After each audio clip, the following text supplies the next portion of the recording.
Welcome to the Morning Track Power Hour. I am Dr. Andrew Scaniff. He is Dr. Michael Werman, Esquire. On today's show, we'll get to our fourth and final part of our NFL quarterback preview for the 2024 season. We're talking about the NFL, the AFC North and the AFC East, finishing our journey from west to east across the country for the second time. We'll also talk a little bit about the Kansas City Chiefs and their preseason game from last week and one that's coming up this week, and kind of a little bit about what we think the rosters might look like to start the year. But we'll start today with the Kansas City Royals, now surging once again, now having a really improving their playoff odds are nearly to 80% playoff odds uh, at this point. Mike, are you feeling confident about the Royals going into this stretch against tough teams coming up here in the next 2 weeks? I'm cautiously optimistic, I guess I would say. I'm not overly confident, but it seems like as the Royals have been doing a little better, some of the teams that they're competing directly against for those final playoff spots have been doing a little bit worse. So it seems as though it's really going to only be the Red Sox that the Royals have to worry about. The Mariners have dropped off. The Tigers haven't surged in the way that maybe they thought. These are the Rays aren't quite doing as well I think, either. yeah, they're only right about 500 right now. So Yeah. The Blue Jays are not in it anymore. So it's the Royals. I think they're what are they? They're 4.5 games up on the final wild card position, and they're only I think 2.5 games back of the Guardians right now of for the division. So they're actually closer to winning the division than they are dropping out of the playoffs. And if they win the division, most likely um, they will get a bye in the playoffs because they're doing a little bit better. Although Houston has won 9 out of their last 10, so maybe Houston will surge into that bye because I think everybody thought Houston going into the season was going to be very good. Then they had a kind of really bad beginning, and people kind of wrote them off. But we didn't hear the Morning Track Power Hour write Houston off. I urge we our were willing to make fun of them a bit when they yeah. were losing a lot early, but we Mhm. assumed that was not the end of it anyway. Yeah, yeah. So But it is a little surprising to see Texas having dropped off so much. I think they're like 10 games under 500 now for in the follow-up season to their winning the title last year. Is that I think that's a little surprising too. I'm surprised by it, but I think Houston sort of built themselves to really compete, go all in the one year last year, and maybe not care so much about the future. Yeah. So maybe that's what happened. But yeah, I still would have thought um, that they'd be doing a little better. But they've had some injuries. They've had and it's like they've slumped at the wrong time, and yeah, I don't know what's going on with them. But the Royals they've won 5 in a row. Their run differential going into Tuesday night was the second highest in the whole major leagues. They were only behind the Yankees. I think they had 100 plus 111 run differential. The Yankees were plus 116. So the Royals winning is not a fluke, although they kind of padded that differential with those big wins over the Reds over the weekend. I think they won like 13-1 and like 8-1 and Yeah, six. this series I think was 28-3, I think was Yeah, the was the total run score. yeah. Those were some nice wins. And they also came off, they didn't rely necessarily on Bobby Witt to carry them. Dyron Blanco had, I think, 7 RBIs in one of those games. He had a grand slam and other, key hits. Uh, Witt Seven was RBIs in the fourth inning. I was like through the fourth inning, you'd already had two home runs, 7 RBIs. Pretty impressive. yeah, yeah. He's so Did you hear that additional little story from that? Was that after his third at bat in the game, he switched bats that he was using. He thought the tape was getting a little loose, so he decided to change bats. And then so Sal was making fun of him in an yeah. interview here. Wasn't like a Um, yellow crayon bat of some sort. Yes, yeah, for the players weekend. Yeah. Yeah, there were some interesting you know, paint jobs on some of the bats in the league over the weekend. But yeah, so it's been nice because Will Witt has tonight the Royals are losing right now 7-5. They come back close. They have 2 innings left to try to make up that ground. Um, Witt has gone 3 for 4 tonight. He's up to 353 on the season, so he's been keeping his torrid post All-Star break pace up. But it looks like maybe the Royals might end up losing tonight if they don't come back. But that would leave them at 70-56 on the season, 14 games above 500. Um, but who knows? We'll keep reporting as we go on recording tonight whether the Royals end up winning or not. This, of course, will be two couple days old news to those who are going to be watching or listening to us, but it's still interesting to hear. The Angels are a team that's struggling, but the Royals, they can't win every game, so you'd think, they're due for a loss here and there, but hopefully they continue on their strong their strong mid August surge. But they are doing what they need to do, and that's winning a lot of games against teams that aren't necessarily playoff contenders. Just making sure to rack Yeah. up as many wins as they can, and they have done that recently. You know, winning all three against the Reds and won the first game against the Angels already. So they still have this game that we're finishing up tonight, plus one more game before they uh, move on to some more difficult competition. So racking up wins in these games is really important.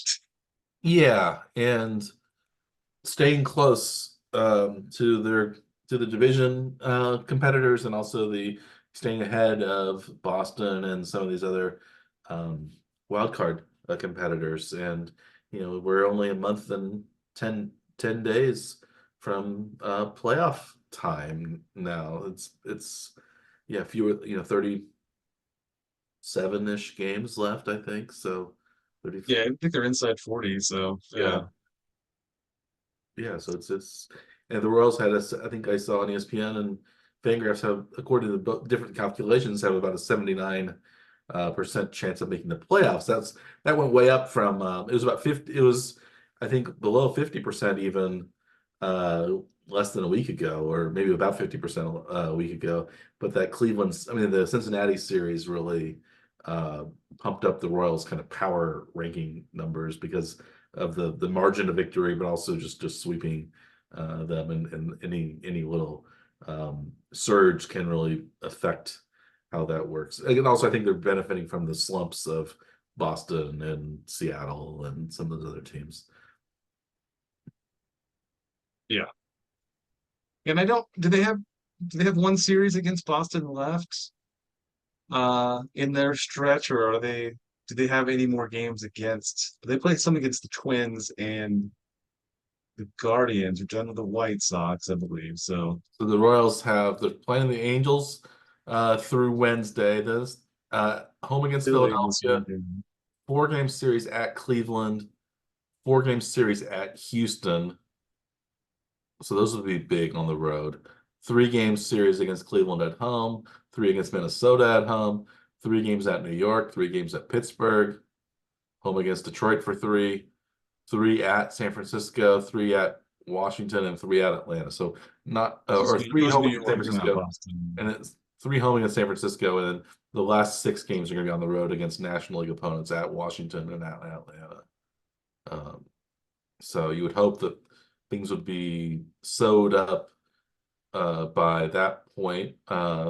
But you never know what's going to happen in interleague play, just because those teams don't see each other very much. It's hard to predict. Washington hasn't been a great team this year. Maybe they're um, you don't quite get the old September rosters that you used to get when if teams were rebuilding, they'd be playing their scrubs or their kind of young up and comers who may or may not actually be up and coming. They're just maybe just young, and So it would be the inexperienced players that they're playing as and the Royals historically have done very well in September. So, but Yeah, that was before the kind of new roster rules and the way the rosters shake up nowadays. When did those that changed a couple of years back, right? The September yeah, call. it's just not as much. It is, yeah. They used to like, sort of like expand. You could bring out basically as many players as you wanted from whoever's on the 40-man roster basically can come up. Yeah. But I think they've capped that now. I think it's not quite so extreme anyway. So every team would have like a variable number of players on the team, anywhere from 25 to 40. Yeah, it'd be like an all-star game roster almost, where you have all those Yeah, that huge number. yeah, And sometimes you have lots of pitchers that are inexperienced and give up lots of runs, or sometimes it's the young players do really well, and that's sometimes what the Royals have done too is when it's been because they've kept their old veterans that are blocking these younger players, and the young players do well in September and yeah, lead to optimism for the next year. And then they do well in spring training, but then they don't do very well in the season. But that's changed this past year, so maybe the Royals, yeah, the Royals are actually seeing some of the success that maybe was hinted at in previous spring trainings. yeah, yeah. There is one thing I wanted to bring up that I've thought of, that I thought I had noticed, at least anyway, watching the games, that was uh was one of the things that we've talked about in the past, I think, with the lineup is actually seemingly that Salvador Perez actually seems to play had more production when Massey was hitting behind him. And I finally put numbers behind that to see if you think this is significant or not. Maybe it isn't significant, Billy. Here are the numbers then. Because this is not a thing that's like just listed in like baseball reference or Fangraphs. This was actually having to like go through uh box scores and see which games they were actually hitting back to back in the lineup during. So there were Okay. 31 games in which they played right behind each other in the lineup. Massey hitting behind Sal. So in those 31 games, uh it makes up 27%, 20 just 26.7% of Sal's games for the season. But 33% of his home runs, 31% of his runs scored, and 35% of his RBIs came with Massey hitting behind him in the lineup. Hmm. And for Massey, it's just over 50% of his games because he was out for part of the season with Yeah. injuries. But 80% of his home runs came with Sal hitting in front of him. 53% of his runs scored came with Sal hitting in front of him, which is almost exactly in line with what his number Hmm. should be. The Sal couldn't knock him in because he Yeah. was physically ahead of Sal. But 62% of his runs or of his RBIs came with Sal hitting in front of him. But maybe more importantly, the team was 10 games over 500 in that 31 game stretch. Hmm. So, and they're 15 games over 500 as of right now. So, means there were only 5 games over 500 when Sal is not hitting immediately ahead of Hmm. Massey. Now, some of those games were against pretty weak opponents. So, um, But it's interesting I because it don't seems like know how relevant it is, but it does seem like it matches with what you would sort of yeah, think would happen while we were watching it, at least anyway. it makes the lineup seem longer and deeper if Massey is behind Perez, because it seems like the Royals have had a very good top of the lineup, although maybe not number one. The leadoff hitter has been up and down, to say the Yeah, least. But maybe two, more down than up, yeah, too. but 2, 3, 4 has been, with Witt, then Pasquantino, and then Perez have been basically the heart of the order, and then Yeah. dropping out. It's been really dropped off after that, Mm, especially when the outfield wasn't hitting and the DH wasn't hitting if it wasn't Salvi, and right. Fermin has played better, and Renfro, even though he's been in a slump more or less lately, he's maybe steady to the last few games. Yeah. Um, he was he's been doing better. Isbell's been doing a bit better. We have Dairon Blanca with his huge game against the Reds. So there have been other guys playing a little bit better lately, and And now Paul DeYoung in the lineup yeah, sometimes too, at least as a yeah, other right-handed power bat. But it just seemed like having the lefty power hitter Massey hitting behind the right-handed power hitter Sal gave maybe both of them protection because the other one was there. And they haven't really gone back to that lineup since Massey came back from his injury.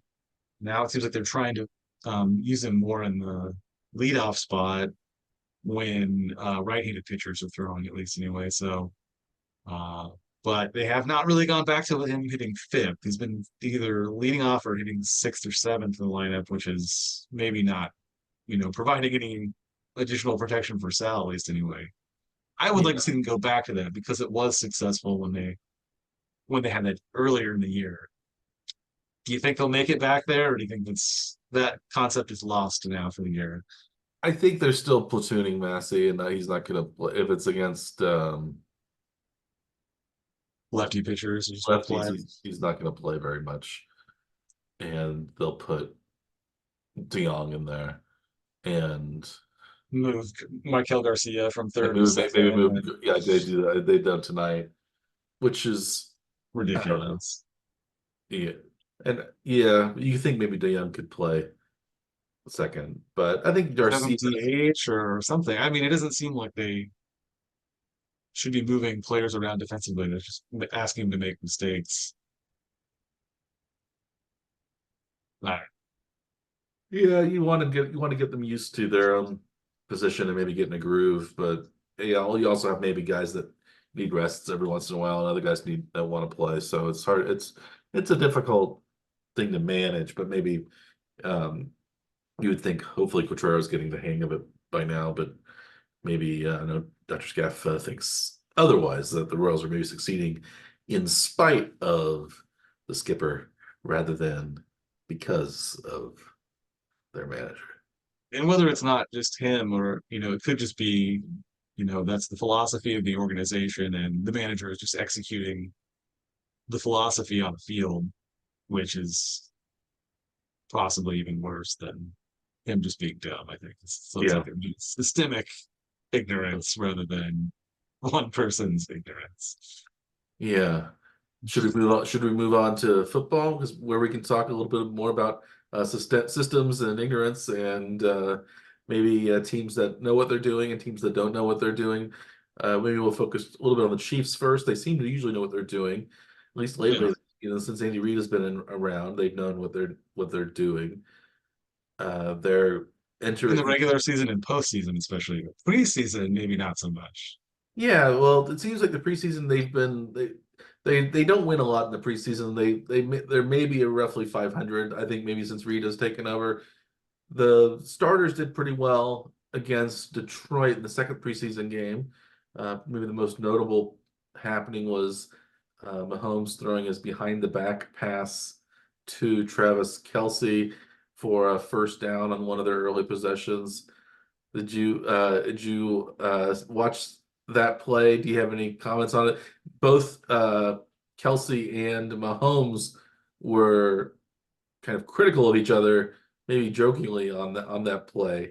That Mahomes said Kelsey didn't run the route that he should have, and Mahomes just kind of in disgust threw it behind the back to for Kelsey to get. Out of spite, he said, yes. Yeah, and Kelsey said that he couldn't hear what Mahomes was saying. He was unclear in his play calling, and he just kind of went where he thought he might need to go.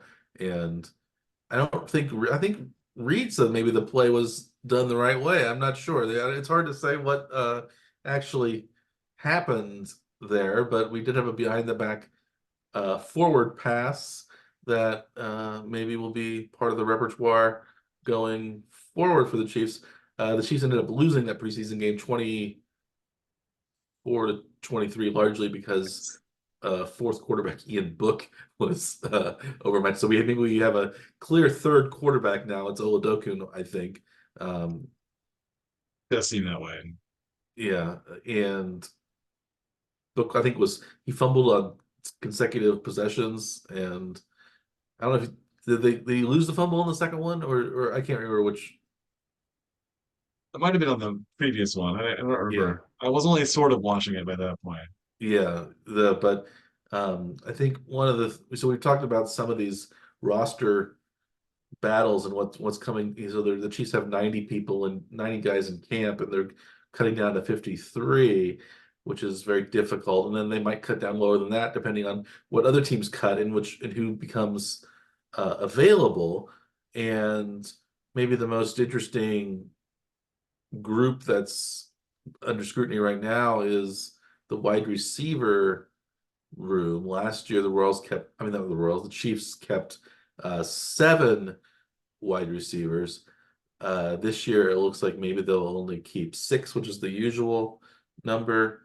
Do you have any inkling as to who is going to stay, who is going to go, whether there might be any surprises in store for the Chiefs in terms of who gets cut and who makes the roster? Yeah, well, it probably will still be seven if you consider Hollywood Brown, likely starting the season on the injured, being injured at least anyway. Is that would you count him, or are you not counting him in your six or seven? I would count him because I think he might only Yeah, miss the first game or two, so he's not gonna. yeah, He might not be on the probably won't be on the top list. list or yeah, So if he's on the pup list, that leaves other guys besides Brown. But I think Brown will be on the active 53 yeah, because I think he'd have to miss 4 games if he goes on the be injured IR, right? It's yeah four IR. games, I think, right? Yeah, Yeah. So yeah, I think they'll still be six to probably still have seven, especially because Brown won't be is very unlikely to be there on the first game roster at least anyway. But so he'd be on the active roster still, just not there might be a actively. practice squad call up though, and you wonder And who will be on the practice squad, who might get poached by other teams, who might get traded away. If we had Emir Smith Marset get traded right before final cut downs last year when it seemed like he was angling to make the roster. We have a similar kind of player now in Nico Remigio, who is angling as a return man and a wide receiver to make the roster, maybe even ahead of veterans like Sky Moore, Kadarius Toney, maybe even Nicole Hardman is on the bubble of the roster. We have also, Justin Ross, who made the team last year and has looked pretty good in preseason. Cornell Powell, the perennial practice squad receiver, who had a huge touchdown catch and run in the game against the Lions last week. Yeah, what do you think is going to happen with these White House? I think it's probably going to be like the usual suspects that will end up remaining on the roster. I think maybe Powell will still be the odd man out, but I'd be really shocked if Tony ends up on the roster. I would guess that he's probably not going to make it right now. Do you think that Yeah, he's I going to be think looking I for think that another start somewhere else? I could see them trying to trade away Tony and perhaps even Sky Moore if they can find takers for them, which maybe they will, maybe they won't. I would guess Tony seems more of a head case and has had more kind of public failings than Moore, who has just kind of been bad. Moore hasn't had like spectacular uh problems in the way Tony did with Yeah, his drops that turn into interceptions that often turn into touchdowns for their team, or his lining up off sides, or his other kind of off the field issues when he had that was it that Instagram post where he was complaining about things and maybe it was him, maybe it was somebody else, but it was hard to say. But it seems like I don't know that there's four sure things on the roster. Assuming Brown starts the season, I guess we still have the possibility of a Rice suspension, but that hasn't we haven't heard anything about that. So it seems like that's not going to come up maybe until later in the year, if that. It might be Yeah, next year. maybe Depending. that's next year. So you have Hollywood Brown, Rasheed Rice, Xavier Worthy, of course, the first round draft pick this year, and then they also like Justin Watson as the fourth guy. But then 5, 6, and if there's a 7, those are, yeah, I think up in the air.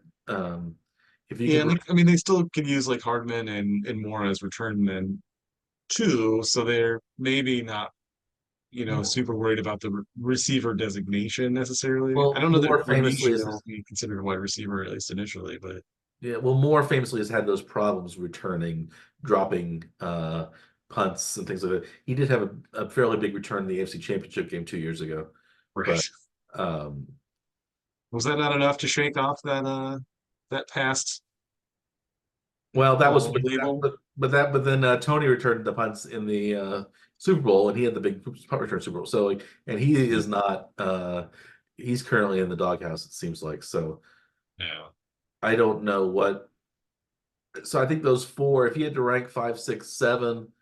How would you rank them? I don't know if they'll keep 7, but if you had to rank them 5, 6, 7, how would you put it? I still think Hardman's pretty high up there.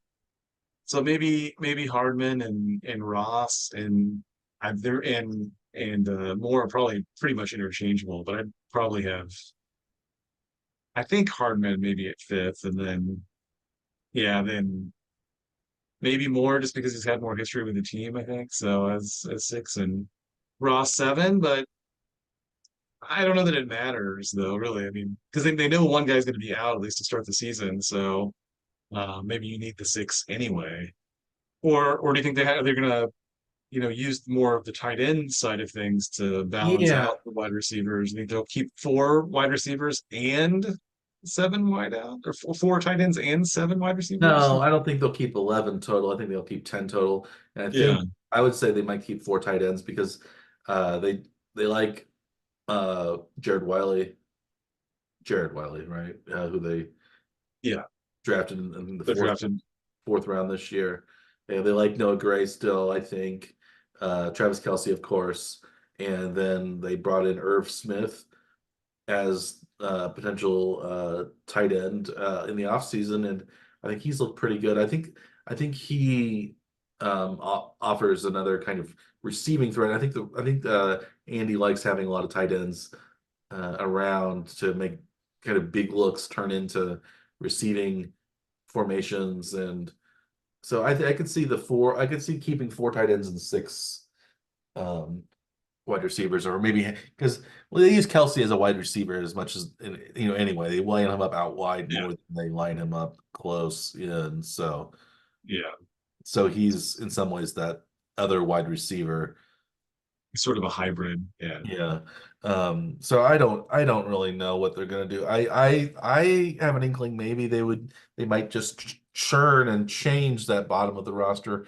I wouldn't be surprised if Hardman was cut. I wouldn't be surprised if Moore was cut. I definitely wouldn't be surprised if Tony was cut, but I also wouldn't be surprised if Tony or Moore especially were traded to another team. I think also maybe there are some I had heard a little bit of a rumor that maybe uh, Tennessee has Traylon Burks, who was a first round draft pick just a couple of years ago, has kind of been pushed to the background with Calvin Ridley and DeAndre Hopkins there. He's never quite lived up to his expectations as a first round draft pick, so maybe he would be available. And I think Brett Veach likes former first round picks as buy low candidates. So maybe something like, maybe there'll be a trade there. I don't, yeah, I think Remigio makes it though. So I think Remigio is going to make it on the roster. And I don't know if that's going to be at the expense of Justin Ross or Sky Moore or even Hardman. But I think from what I've heard from special teams guys, Dave Tobe seems to really like Remigio. So yeah. I think I think another wide receiver though that you mentioned as first round guy that may be available is the Dotson in Washington. Apparently, John is Dotson would be nice. Yeah. possibly being released even I think at the end of the training camp here. So that's one of the things that apparently is. been talked about anyway as, trade target or pick up on the free agent market after if he is released anyway. So maybe that's on the list too. Yeah, yeah, You didn't mention CD Lamb though, Mike. Is that you're not yeah. keeping that dream alive at I'm the not. I'm not keeping the CD Lamb dream alive.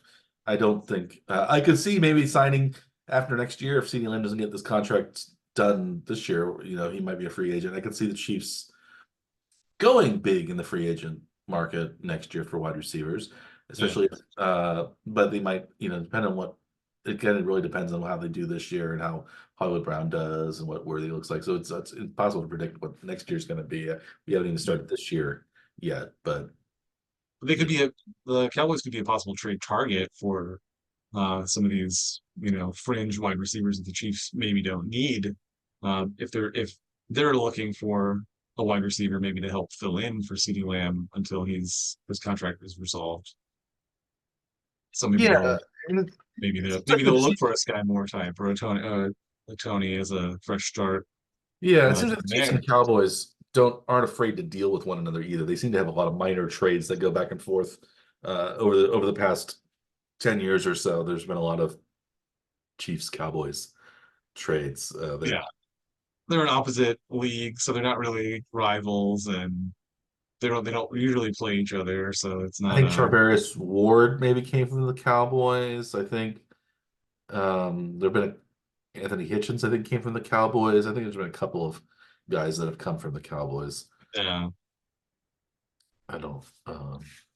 Those are always nicer to have, sort of trade partners that are teams that are pretty good, but uh, aren't necessarily your direct rival. So you're not, keeping guys inside the division, stuff like that.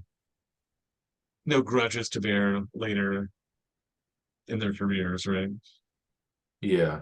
So yeah, Hitchens did come from the Cowboys, and I don't think Charvarius. I think there might have been one or two other guys that came from. Yeah, yeah. Charvarius Ward was a Dallas practice squad guy too, so he was an undrafted free agent in 2018 who was on the practice squad for the Cowboys and then picked up by the Chiefs. So um, that was a pretty good pick. And Ward has become one of the better corners in the league, especially since joining San Francisco. But yeah, I think yeah, it's impossible to predict what's going to happen with the roster, especially because you have those other 31 teams that their whatever happens with their roster is going to impact which ones come down. But the Chiefs are gonna be really low, probably the lowest on the waiver wire if they want to pick up players that get cut. So you Yeah, know it, it might not matter anyway. It might just be the Chiefs keeping who they want. But yeah. yeah, s- should we move on and talk more about the league in general and finish our quarterback? Hey, just real quick though, the Chiefs are going to be playing the Bears on Ooh, Thursday. big Caleb Are you looking forward to the Williams. final preseason game, or is this another one where you don't? I mean, the Chiefs are 0-2 in the preseason. They don't seem to really be care about the wins in the preseason. Do you think the game will be competitive? Are we going to see more from guys, or is it pretty much are we done? We already know who we're keeping, and they're just playing it out, so we don't have to worry about I don't. I'm not sure. the I don't opposite think game. Mahomes is gonna play probably. He doesn't usually play in the last game, but maybe he plays like one series because he always wants to play. And Yeah, I don't know if Caleb Williams is gonna play either. That'll be, the Mahomes against supposedly Mahomes Jr. and Williams has looked pretty good in the preseason so far. And he's made some Mahomes-esque throws and things like that. But yeah, I don't know what I have.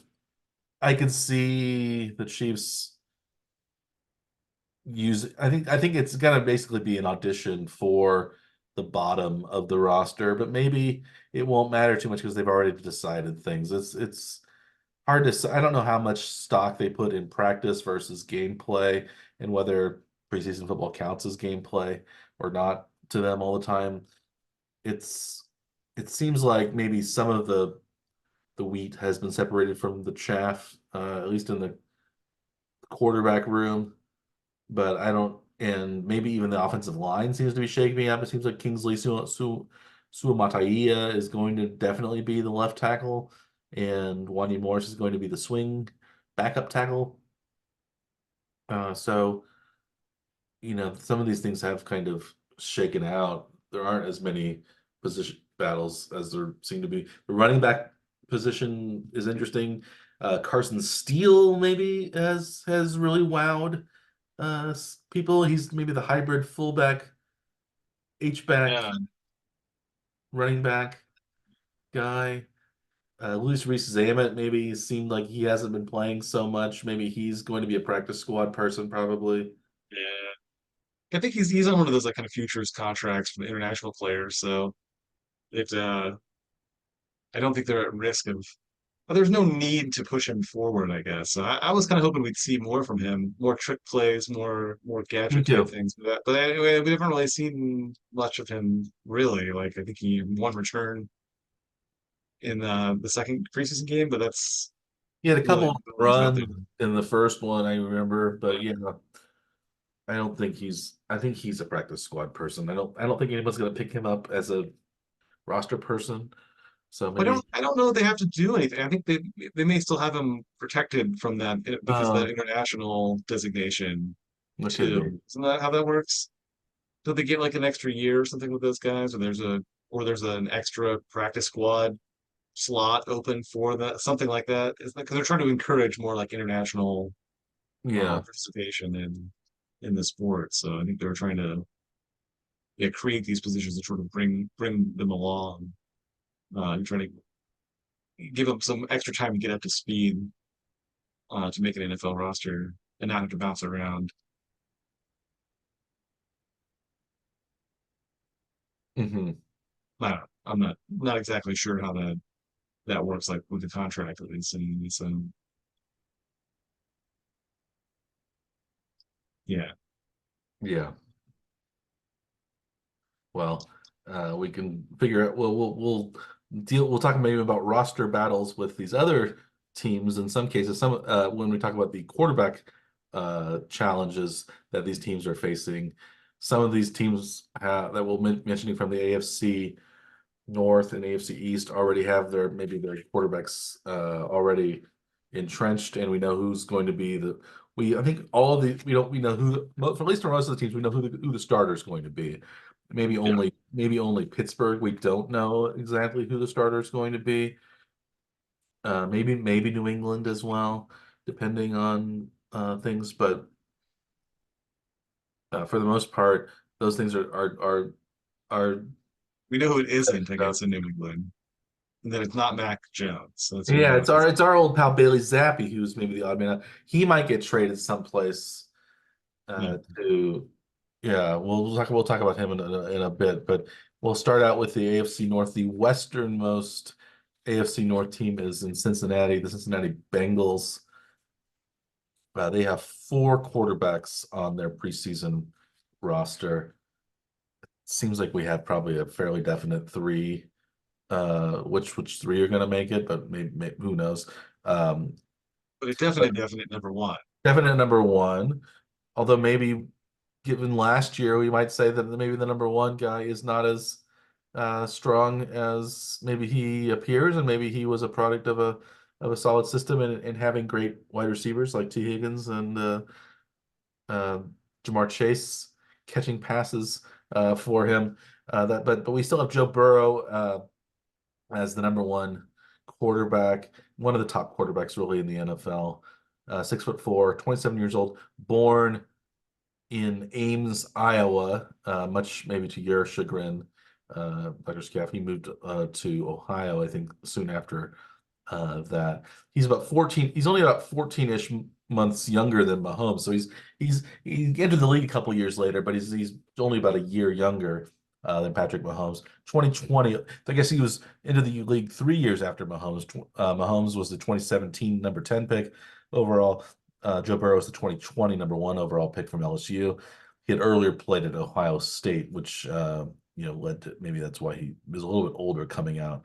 In LSU, of course, he had a famous 2019 season where he threw for 60 touchdowns and almost 5,700 yards. and won the Heisman Trophy. He's been a solid starter in the pros, 29-22-1 record for the Bengals. He was only 5-5 last year, though. He dealt with injuries all season. He had a calf issue that was never quite clear what it was, maybe. It seemed to affect him, but he started the season, but he wasn't quite himself. He also had a torn wrist ligament in week 11, which ended his year.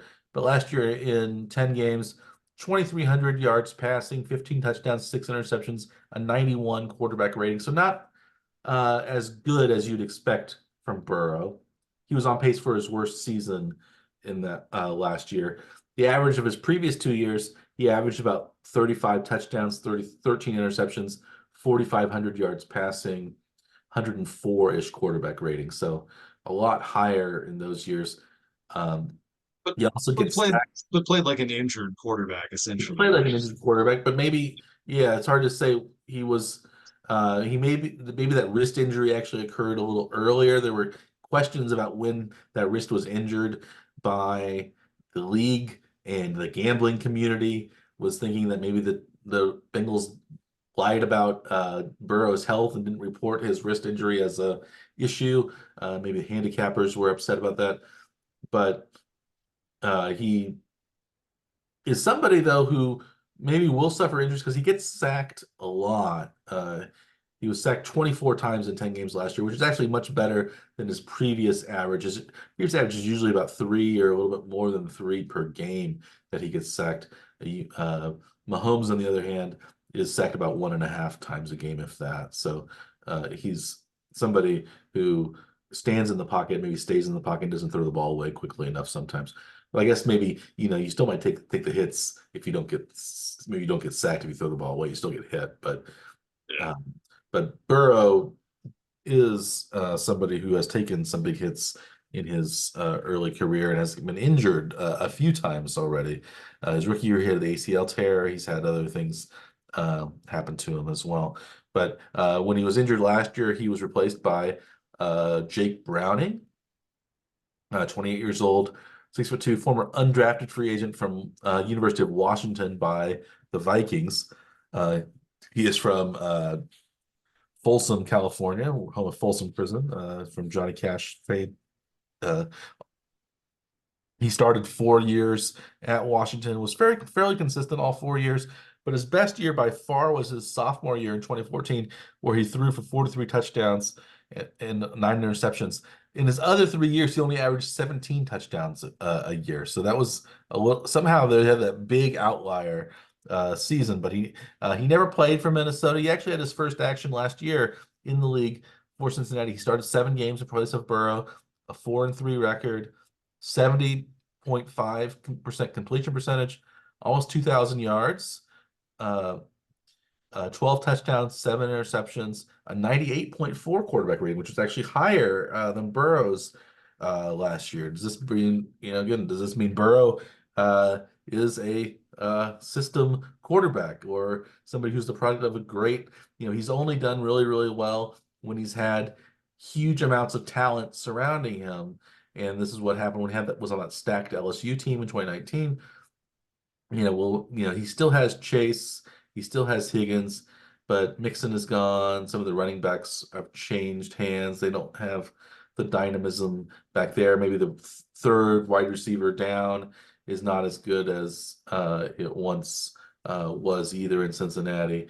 But and also offensive coordinator Brian Callahan has moved on. He's now the head coach at Tennessee. So maybe things, are not going to be as rosy for the Bengals offense this year.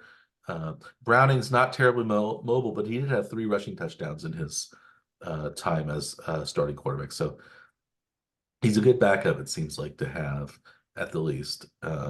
Third quarterback is probably Logan Woodside, uh, 29 years old, 6'1", a 7th-round draft pick by Cincinnati from Toledo. At one point, he was on the Bengals and the Titans, then the AAF's San Antonio Commanders, and then Tennessee from 2019 to 2022, where I think most people know him. He played for the Falcons, for a couple of seasons as well. Now he's in the Bengals again. Complete NFL career. He's only had 7 passes attempted. He's 4 for 7, 34 yards with an interception. He was solid in 2016 and 17 for Toledo, 8,000 yards, 73 touchdowns, 17 interceptions. But Toledo is it's in the MAC. It's not the highest level of Division 1A football, but Woodside, he's not terribly mobile either. I think that's something that can be said about Burrow, Browning, and Woodside, is that none of maybe it seems like Burrow probably is the most mobile, and then maybe that has been something that has hurt him a little bit. But it seems like the Bengals are not looking for that dual threat quarterback, and their fourth quarterback is not a dual threat quarterback. He may not even be a single threat quarterback. His name is Rocky Lombardi. That's his real name. He's 26 years old, 6'3", undrafted free agent from Northern Illinois.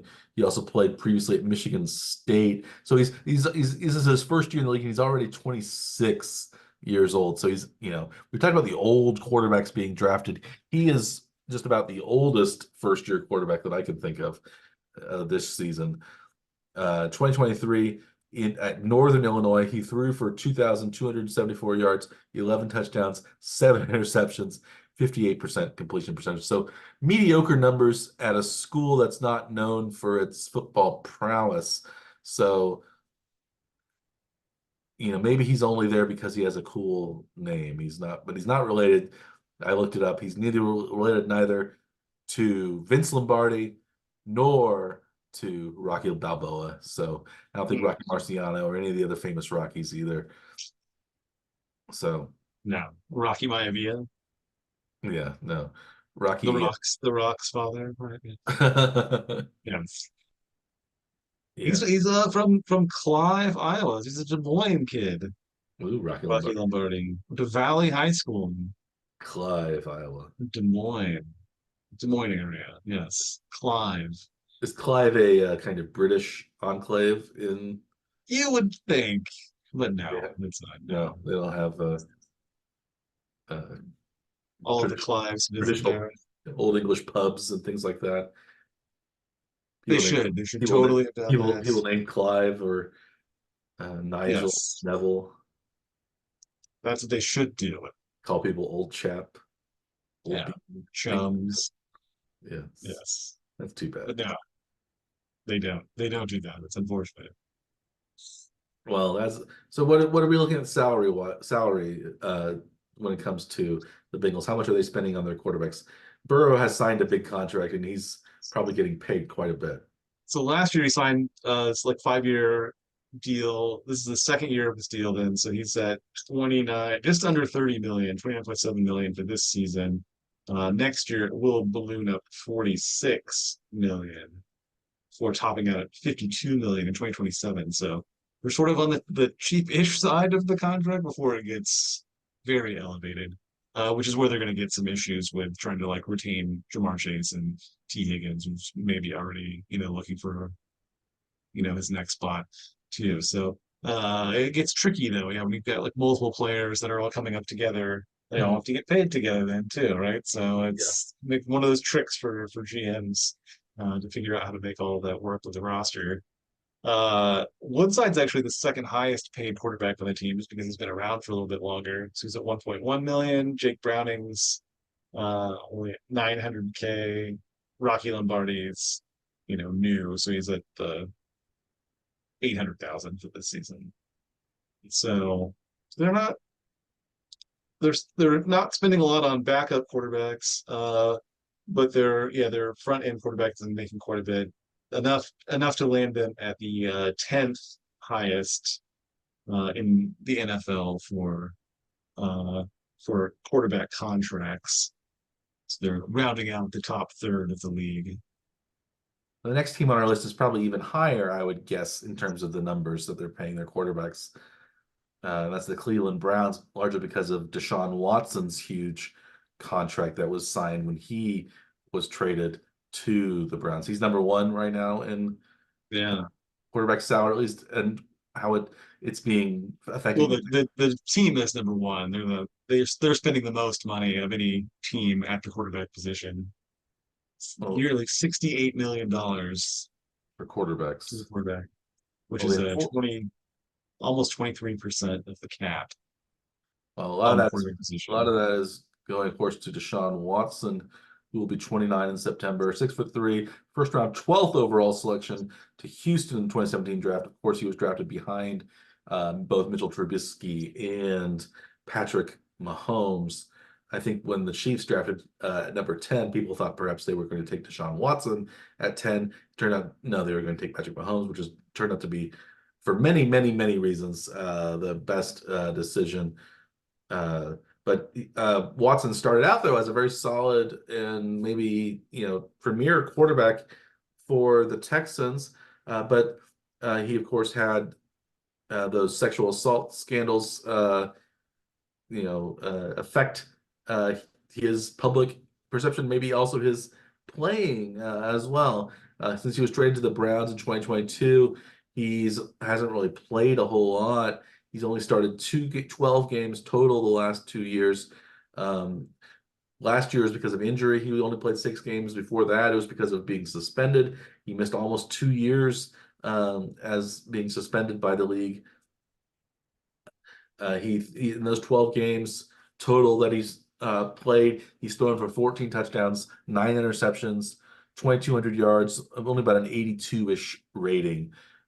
He's also only had about 300-ish rushing yards and 2 touchdowns from this kind of dual threat quarterback that everybody thought. He maybe not quite the Lamar Jackson kind of runner, but maybe more so than somebody like Patrick Mahomes too, kind of in between those two levels of a kind of a scrambler and a runner.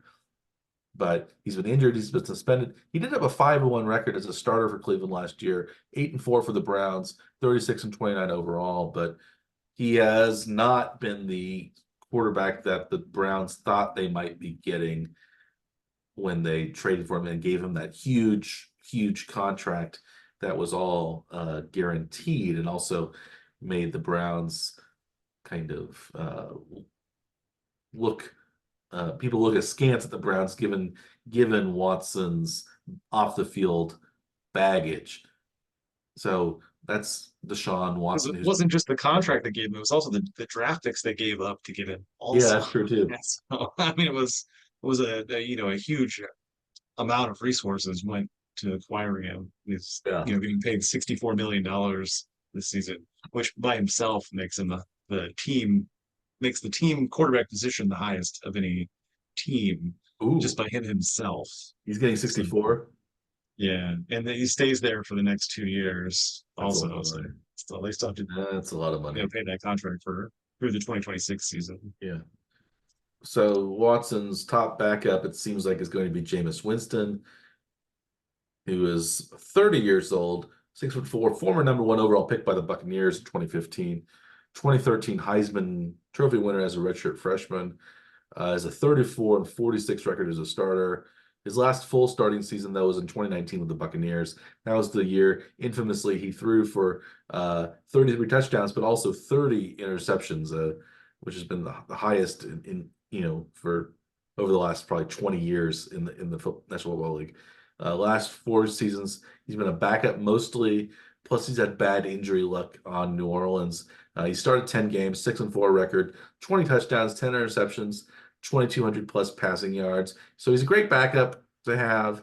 If Watson struggles, is he somebody that could replace him? And the money, I'm sure he's not getting, maybe only getting a couple $1 million this year. What is Winston's contract? Winston is at just under 2 million, 1.768 million this Okay. season. So yeah, he's being paid like a backup, but Like a you know, distant backup, really. Not even distant a backup. Yeah, yeah, he's getting not less even than like a veteran backup are yeah, getting like 3 to 5 million. yeah. Maybe Somebody like or Gardner something Minshew like getting a that. little more than that. And did you see that the Raiders announced that Gardner Minshew was going to be the starter I did over see eight? that. I was really shocked to see that. Yeah, I thought for sure they were going to go with O'Connell We because thought they it made really this. seems That like was they this. want to be the quarterback. maybe they've been listening to the Warning Track Power Hour and have We can't say that they're decided, not. Maybe, yes, yeah. the Raiders' brain trust is of course trusting us as to evaluate who should be playing.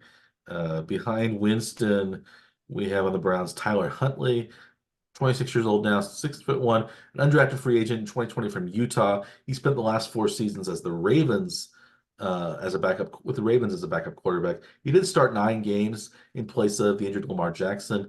3-6 record as a starter, 65% completion rating, 8 touchdowns, 7 interceptions, only a 79 quarterback rating, but he did also have a lot of rushing yardage and 3 touchdowns. He's been a solid, actually, backup when Jackson was injured. He started a playoff game in 2022 and actually made the Pro Bowl that season through kind of random, uh, dropouts and just attrition that the AFC had that year. This is his first season in Cleveland, but so it seems like probably though he'll be the third quarterback, or maybe he's battling even for the third spot with Dorian Thompson-Robinson, who will be 25 in November.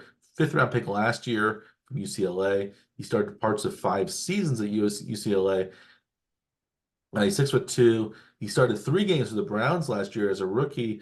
1-2 record, 440 passing yards total, 1 touchdown, 4 interceptions, 51.2 rating. He wasn't really ready for prime time. He also had a concussion in one of those games and was then permanently replaced by Joe Flacco, who took the Browns into the playoffs. So, the question is he still a developmental quarterback, or does he make way for Huntley as number 3? He's not that much young. He's not a young quarterback because he played those years at UCLA, but it seems like he had a lot of upside and was a kind of dynamic runner as well as passer. But I don't know who the Browns will keep as number 3. Do you have any inkling? From their preseason game most recently, they actually started Dorian Thompson-Robinson. He played the first half, and Tyler Huntley played the second half, and that's all they used in the second preseason game. They both had pretty good completion numbers. Thompson-Robinson was 13 to 17, 126 yards, did throw an interception. Huntley was 14 to 20, 135 yards, and threw 2 interceptions though in the second half. So, neither were particularly that good, but good completion percentages at least. So, yeah, it's hard to say what they're going to do. They actually have some experienced guys though in the backup. Like I don't think you'd be terribly worried turning the to any of them for a game or a couple of games. Would you No, think? it's no, I don't think so either. It seems like I would say for the top 4, there's not one, like there's no Rocky Lombardi on that 4 list. There's not even a Logan Woodside. These are I would say DTR and Huntley are both above that level. Sure. So, and I don't think either of us really think the Bengals are ignoring their quarterback situation, but it seems like the Browns they spent a ton of money on their starter, but they have cobbled together, I think, decent backups with not too much money. Um, yeah, I think all of the teams in this division, except kind of ironically, maybe the last team on our list, the Ravens, have really shored up their quarterback situations over the past couple of years and are ready in case their starters go down. Um, um, They are and pretty seemingly running back heavy though. They do have Nick Chubb and uh they have uh Nyheim Hines too. yeah, He's from was in Indy before, right? Is now he's been in. I think he's been in Buffalo as well. yeah. Dante Foreman's there now too.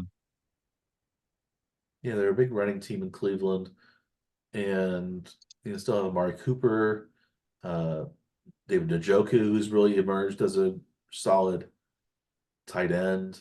So they have some pieces there in Cleveland, but Deshaun Watson hasn't. He hasn't been the franchise quarterback that the Browns have been paying for and hoping for. But still their team was solid enough last year to, I think they started five quarterbacks last year in different games. Yeah. So, they've got four, I think, that could start games right now.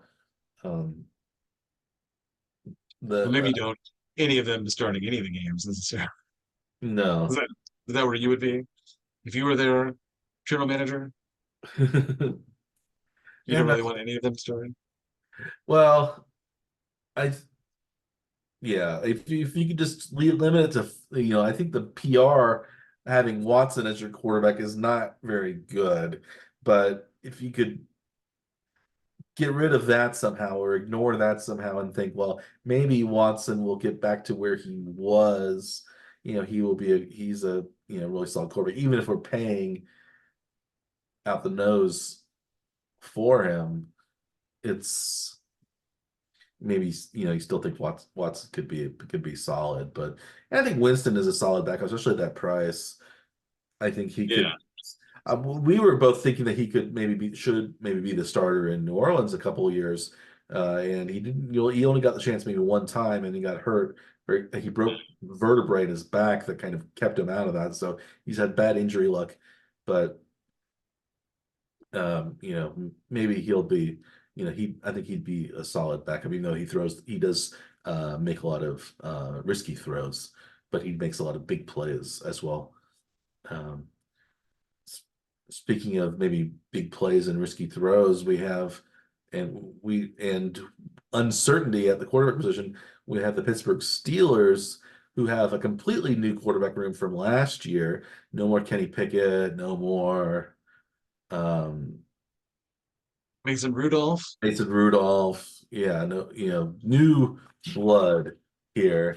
Uh, especially at the top, we have, and then we have a question of who's going to be the starter. But it seemed like, at least going in, we thought the starter was going to be Russell Wilson, 35 years old. He'll be 36 at the end of November. Only 5'11", so one of the shorter quarterbacks, but stocky. Former third round pick by Seattle in 2012. He played for Wisconsin and NC State in college. In 10 seasons with Seattle, he had one Super Bowl win and two appearances, uh, 2 seasons with Denver. This is his first season with Pittsburgh. Um, he was brought in to be the starter, but will he be? He had a disappointing time in Denver, but last year's stats aren't bad. He doesn't have a ton of yards passing, only 3,000 yards passing, which, 3,070 yards passing, which is lower than what most quarterbacks, you want to be close to 4,000, I think, now. But that was about 500 yards fewer than he had in 2022 as well. But he did have 26 touchdowns, 8 interceptions. So good touchdown interception ratio, 3 rushing touchdowns, but he was sacked 45 times in those 15 starts that he had. So 3 times a game, lost 5 fumbles. So 7-8 record last year as a starter. He was replaced by Jared Stidham at the end of the year. He had a 115, 72, and 1 record as a starter in his career. So I think when people saw that Russell Wilson was being traded to, or actually was released and then was he released and then signed by Pittsburgh? Yeah, I think they cut him basically, right? So then Yeah. he signed for like league minimum essentially, I think. Yeah, he's still being paid a lot of money by Denver. Yeah. So Denver's paying him to play for Pittsburgh. Yeah. Yeah, so he on the books, his salary is only $1.2 million this year Yeah, but he's getting paid like 30 something million, I think, from the from Broncos. Denver. Yeah. But Wilson is being challenged right now because Wilson's been injured in camp as well, so he hasn't been really playing a whole lot. He's been challenged by Justin Fields, who's also was looking for a change of scenery. He's still only 25, 6'3", 2021 first round draft pick, number 11 overall by Chicago from Ohio State. Earlier, he had begun his career at University of Georgia. Um, but Fields has started parts of 3 years in Chicago, only a 10-28 record as a quarterback, 5-8 last year. He's had some injury history. He did rush for over 1,100 yards and 8 touchdowns in 2022, which is great running numbers for a running back, let alone a quarterback.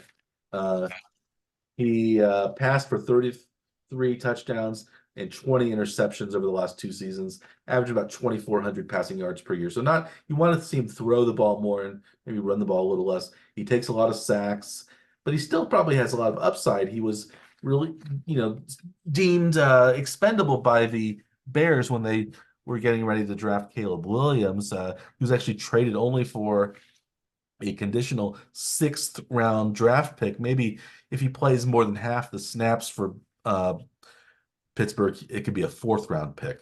But the question is, could he possibly be a starter over Russell Wilson? Would you rather have Justin Fields at this stage of his career, or Russell Wilson, Andrew? Yeah, it's just if you can handle the running quarterback versus wanting somebody that's standing there, maybe throw deeper though too. Uh, so yeah, it's really kind of just up to what kind of style of play they want to use as to which guy they maybe they'll actually switch them in and out if they really want it to be tricky. I don't know that either quarterback would really appreciate that though, No. but it could be something like that. Yeah, they also have an experienced third quarterback in Kyle Allen, 6'3", 28 years old, undrafted free agent by Carolina in 2018. He played for both Houston, University of Houston, and A&M in college. He's played for Carolina, Washington, Houston, Texans, Buffalo. Now his first year with the Steelers. He spent 1 year as a primary starter in 2019 with Carolina. Overall, 7-12 as a starter, 26 touchdowns, 21 interceptions, 82.2 quarterback rating. So not great, but not terrible either. And as a third quarterback, that's pretty good. He's got a lot of experience. He's not, old really either. He's maybe, he's 28, so he's maybe in his prime. But so that seems like Pittsburgh's really taking care of their quarterback position in case one or two guys go down. At least you have an experienced number 3 in Kyle Allen. The number 4 guy is John Reese Plumlee, 6 feet tall. He should not be confused with John Reese Davies, the actor who, of course, played Sala in the Indiana Jones movies and Gimli in the Lord of the Rings movies. That's who I was picturing inside the helmet though. The Monarch of the Sea, as he sings. Yes. Um, but he's also not going to be confused with Mason Plumlee, the former Duke and NBA player. Right. 2024 undrafted free agent, played at Ole Miss, then UCF. He was actually bumped out by new Minnesota Viking Matt Corral at Ole Miss. We mentioned last week, I think, that JJ McCarthy was going to have surgery on his knee, and you had said, Andrew, that you never quite know what you get when you're exploring in there, and it turns out that the meniscus tear was maybe worse than they thought it was, and so now McCarthy's going to be out the entire season. So they brought Matt Corral, former Patriot, former Panther, still young guy, as a potential backup now in Minnesota. But John Reese Plumlee also played some wide receiver at Ole Miss and UCF as a dual threat quarterback. 34 touchdowns and 19 interceptions over 2 years at UCF. He also rushed for over 1,000 yards as a freshman at Ole Miss. 16 rushing touchdowns, 1,300, almost 1,400 yards rushing at UCF. So he's somebody maybe that could make the roster, you think, as a gadget player on this, or is he just on the scout team? He was actually drafted 3rd overall in the UFL draft this year by the Arlington Renegades. So if he doesn't have a future in Pittsburgh, he has the future in the UFL. But maybe he's somebody that could be in the tradition of Cordell Stewart or Antoine Randall type of player for the Pittsburgh Steelers, where they have that kind of gadget player, that maybe slash type player that does throw the ball and lines up elsewhere. That might be interesting to see. Former Cyclone Seneca Wallace did that a few times with Yes. Seattle, I think, right? Mm-hmm. In Yeah. Washington too, I think. Yeah. Yeah. Yeah, we have that kind of, or somebody like Taysom Hill, who we I think Plum, You're one of your favorite guys. one of my favorite guys. Well, I don't mind Taysom Hill as a gadget player, but I think as a quarterback or a player that you're paying, $17 million a year to, it's a little bit silly. for somebody who gets the ball and does as little as Hill does. I think, if you paid him a couple $1 million a year as a gadget guy, that's, well, I don't begrudge anybody getting getting their money, but it seems like the money, the priority was odd for a couple of years with Taysom Hill. Why they signed him, I think they thought maybe he was going to develop into a starting quarterback. They never quite tried him there, or the coaching changes or something happened, and Yeah. um, So really, you were more upset with how he was handled and how he was handled. Yeah, how big of a contract he received for, how he was used. It's yeah, really more of the general manager that you dislike than Taysom yes, Hill himself, I yes, guess. yes, that's correct. In the last couple of years, it seems like he's been used more or less appropriately, although maybe he's been getting the ball actually less than he should. He should be getting the ball maybe more. He's been kind of a dynamic runner, dynamic receiver when he gets the ball. Yeah. But maybe that's what John Reese Plumlee can be. So they sort of have a backup for each of their quarterbacks then? Does that sound Yeah, right? Plumlee, I guess you could say, is in the mold of Fields, and Allen maybe in the mold of Russell Wilson. It's good, Yeah. good analysis there. Yeah. So Wilson is getting paid $39 million by Denver to play for Pittsburgh. Just so that's the official number. $39 million. Yeah, it's not bad. I wouldn't mind that gig. Yikes. They did only use two guys in the last preseason game though. Like which two would you guess that they played? One played the first half, the other played the second half. Hmm. Allen, I know, played one half. I'm Allen did sure. not play at all. Allen didn't play? So was it Plumlee and Fields who played? No. Who was it? They actually used Russell Wilson for the first half and Justin Fields for the second half. Oh, wow. And Wilson went 8 for 10 for only 47 yards, got sacked 3 times. They produced only 3 points in the first half. Second half, Fields played 11 to 17 for 92 yards. Was only sacked once for 5 yards, but also rushed 8 times for 42 yards. But they produced 0 points in the second half. So it was a very Pittsburgh-esque Hmm. historical game score of 9-3 that they lost to Buffalo. Does that impress you or make you more worried about their team for the season? Yeah, that was not, I don't know that look, it doesn't bode well. I don't think either. So, and this And I might think be, they probably know that one of the two is going to be playing, so they may as well try to work out all of the kinks. I guess that's what they must have been thinking, yeah, but it does not look very good based on the numbers here from that game. no, I think this might, maybe you think this is the year that Mike Tomlin goes below 500 for the first time in his career. Is I this thought he was going to last year, and they played well above their I expectation, finished 10 and my 7 last expectations. year. I know. That was shocking to me. I thought they for sure were going to be on a sub 500 team, but their defense is good enough to win with basically no quarterback. So maybe their defense will have to do the same thing again this season to win with having multiple quarterbacks. Is It's that poss- yeah, it's is that possible I what you might think's go going to to happen? well, it's possible I might go to the game that the Chiefs Steelers game is on Christmas Day in Pittsburgh. It's possible I might go to that game if I'm not sure if I will or not, but That's a Wednesday this year, isn't that? Is a that right? Wednesday Christmas Day game. Yeah, Yeah, you got to go. yeah, you gotta go. Christmas on a Wednesday. That's the board. That's the yeah. It's the Um, weirdest for sure.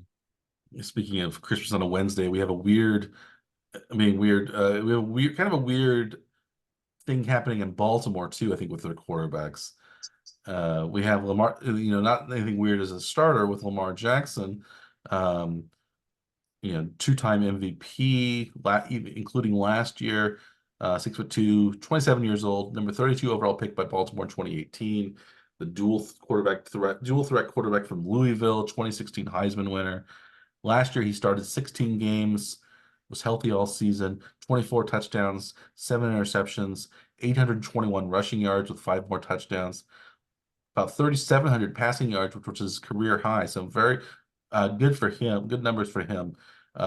He's been a great regular season quarterback, but he's had some injury history. He's only 2-4 in the playoffs. He's only had a 75.7 quarterback rating in the playoffs as compared to a 98 rating usually in the regular season, and that doesn't even take into account his running ability, which is his strong suit. But the question is, can he get the Ravens over the hump? Can he stay healthy again? This Jackson is, he's was actually voted number 2 overall in the NFL Top 100 list ahead of Patrick Mahomes as the top quarterback. I don't think anybody in their right mind would say that Jackson is better the quarterback than Mahomes is today, but it's he's the Ravens generally have a very stacked roster, but this year they're maybe losing. They've lost some defensive players. They have new coordinators, at least on the defensive side. So it might be up to Jackson to kind of score more points and throw the ball more. If the defense is, maybe they might be behind in games more.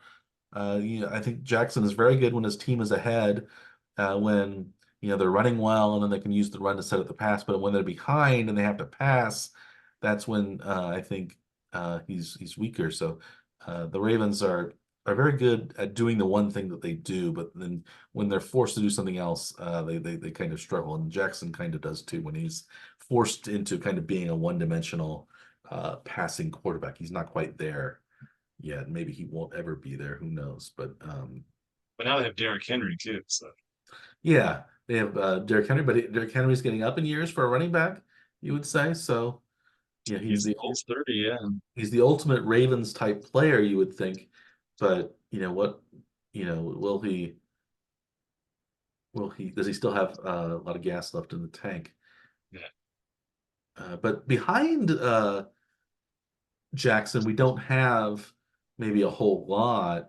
We have a decent journeyman backup in Josh Johnson, 38 years old now, so older guy. Former 5th-round pick by Tampa Bay back in 2008. He's been basically everywhere in the NFL and every other outdoor football playing organization league that you could find. He's played for He played for Tampa. He's played for San Francisco. He's played for the Sacramento Mountain Lions of the old UFL, not the current UFL. Cleveland, Cincinnati, San Francisco again, Cincinnati again, the Jets, the Colts, the Bills, the Ravens, the Giants, the Texans, the Raiders, Washington, the San Diego Fleet of the American Association of American Football, Detroit, the LA Wildcats of the old XFL, or the second XFL maybe, the 49ers again, the Jets, the Ravens again, the Broncos, the 49ers again. And this is his second season with the Ravens. Again, this is his third stint with Baltimore. He has a 1-8 career record as an NFL starter, 13 touchdowns, 16 interceptions. His last start was actually in 2021 with Baltimore. He did get a lot of playing time in that 2022 NFC Championship game when he came in relief of your pal Brock Purdy, Dr. Scaff, but he didn't do very well. And they actually had Christian McCaffrey taking a lot of those snaps as quarterback in that game. He's the ultimate journeyman, but is he good enough really to be the primary backup to Lamar Jackson, who it seems like at least every couple of years has a significant injury and might miss some time? And I'm not sure if he is the Yeah. cap, especially in the physical kind of running attack that the Ravens have. He's an older guy too, so he's not somebody who's going to run with the ball a lot. It seems like they would just, if Johnson was in the game, they would stack the box and force him to pass, and that's not what the Ravens are good at. So I'm not quite sure what the Ravens' idea is having Johnson as their backup, unless they think one of their young developmental prospects is really, really good. But are you? Should we mention them before we question the Ravens' sanity Sure. further? Um, We have two young quarterbacks, young-ish. Devin Leary, 6'1". He's actually going to be 25 in September. He was a sixth-round pick from Kentucky in 2024 by the Ravens. So he's already 25 as one of these older college quarterbacks. He also played for NC State. He threw 23 touchdowns, 10 interceptions last year for Kentucky, replacing, I guess, Will Levis as the starter. He had a 35 touchdown, 5 interception season. So great season in 2021 for NC State. 24-15 record as a collegiate starter. He's probably battling for the third quarterback, but he's also a pocket passer. So, he's not somebody like Jackson that offense is designed around Jackson. If he so it's he's not the guy that's like Jackson, but the guy who might be the most like Jackson is their fourth quarterback, Devin Leary, 6'1". He's also going to be 20. He's going to be 25 in September, or he's only 24. Excuse me, 6'2", undrafted free agent in 2024. He played for Florida and Arizona State, most recently for the Cincinnati Bearcats. A dual threat quarterback, only 3-9 as a starter last year for Cincinnati, 18 touchdowns, 10 interceptions, but almost 600 yards rushing, over 2,000 yards passing. His best season was 2021 for Florida. He was the starter between Kyle Trask and Anthony Richardson. It seems like maybe he transferred because Anthony Richardson was there and going to be the starter. But maybe Emory Jones is the guy that maybe is the most like a young Lamar, who's not much younger than 3 years younger than Lamar. So it looks like they used like Lamar Jackson didn't play in the second preseason game. Josh Johnson started, and then Leary played second. Emory Jones played last. Josh Johnson though, 11 of 11 for 120 yards and a touchdown. Not a bad first half. The Ravens traditionally try to win all of their preseason games, though. They had like until last year, didn't they have like a 20+ game winning streak in the Something like preseason? that. Something up. They must have lost their first preseason game this year. I didn't pay attention to that. They won this one, but it says they're 1-1, so they Maybe lost to the preseason Eagles. games in a row before that victory. Yeah, so I guess Johnson had a good first half then. So maybe Yeah. maybe we're wrong. Maybe he is the could be a solid backup for So you're Jack. cut number two, I guess, at this point. Yeah. That's a yeah. Yeah, all the quarterbacks played at least relatively well. Emory Jones was 7 of 9 for 100 yards and a touchdown, and Devin Leary is 3 of 5, 24 yards in less playing time now. So they won a close game 13-12 with Falcons, who didn't play uh, either of their top quarterbacks. Only played Heineke and Paddock. Was that surprising to you, though? Penix apparently is not going to play anymore in the preseason. Yeah, I think wasn't that we had talked about this maybe before we went on air that we thought maybe it was because Penix they thought would engender a quarterback controversy if he played too much and played too well, which seems to be something that's kind of dumb because you really want your backup quarterback to play well, and maybe you would ignore the controversy if there is one, and you drafted this guy in the first round to be your quarterback of the future. You might as well play him. Yeah, And at least get him some experience. yeah, it's not like you're preserving him from injury because he's not your starter. You want to see him play as much as possible and get those reps in. Maybe But take a risk or two. Maybe take at least one hit just so he knows what the difference between college and pros yeah, is. Something like that, right? yeah, it's a little strange, Yeah. a little bit strange. But Baltimore Ravens quarterback situation is also a little bit strange, unless somehow Josh Johnson has made the leap from journeyman third quarterback, emergency starter to solid backup in. Where do you think he ranks with last year's backup, Tyler Huntley? Do you think he's about I the think same, or maybe a little bit better even, or what? Where I would think you put he's him? below Tyler Huntley. Yeah, was younger. He also was very similar to Lamar. He could run that offense. He was actually a Pro Bowl player, it turned out. He started a playoff game. That's right. He's Johnson, I think, is an emergency starter. He's somebody that I think is good maybe to have in the room, but I don't think he has proven anywhere that he can actually be you know, he wouldn't have bounced around as much as he does. It's a testament to him that he's stuck with it, and maybe that, he's seen as being valuable in some way, but yeah, I don't I think the Ravens are a little bit they're gambling, I think, in on Lamar Jackson's health. Maybe they're not gambling as much as the next team that we'll talk about, the team in the AFC East, Miami Dolphins, are gambling because at least Lamar Jackson hasn't had career-threatening or life-threatening, he's quality of life, maybe we could say quality of life-threatening injuries, unlike the Miami Dolphins starting quarterback Tua Tagovailoa, um, who is 26 years old now, 6'1", 2020 first round pick, number 5 overall to the Dolphins. That was the same year that Joe Burrow was number 1, Justin Herbert was number 6, Jordan Love was number 26, and Jalen Hurts was number 53. So a very good quarterback class in 2020. I think the 2024 class was going to try to surpass the 2020 class, but I don't think it will. I think at least 3 of the maybe 4, I would say 4 of the 2024 first round quarterbacks will be busts. That's my guess. And I am not sure.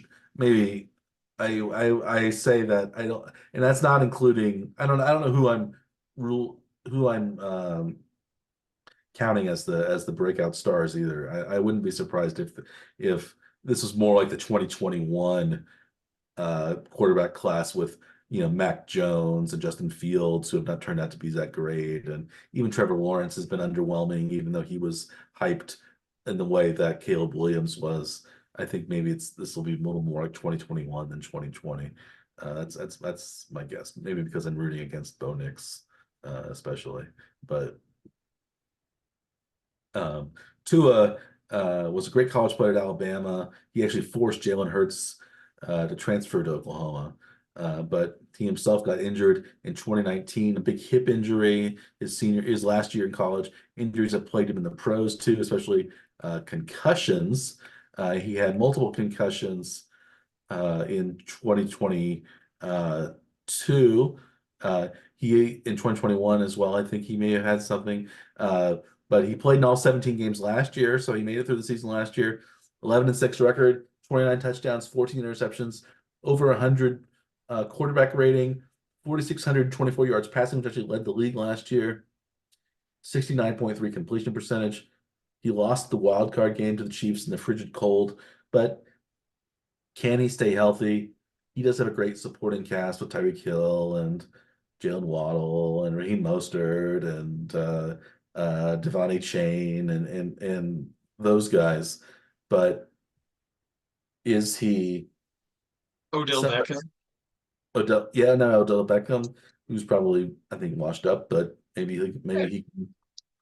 he's a big name still. But I think the Dolphins haven't really shored up the backup quarterback position either. Um, Maybe they're a little, I don't know. They only have 3 quarterbacks on the roster, so they don't even have that 4th option. They're Yeah. going with, it seems like, probably Mike White as the backup. Uh, he's 29 years old now, 6'5", former 5th round pick in 2018 by the Cowboys. He's with the Cowboys for a year, then with the Jets for about 4 seasons. This is his 2nd season with the Dolphins. He's a big thrower. He takes a lot of risks. He's a career 2-5, 2-5 record as a starter. 2,200 yards 2,200 yards passing, 9 touchdowns, 13 interceptions.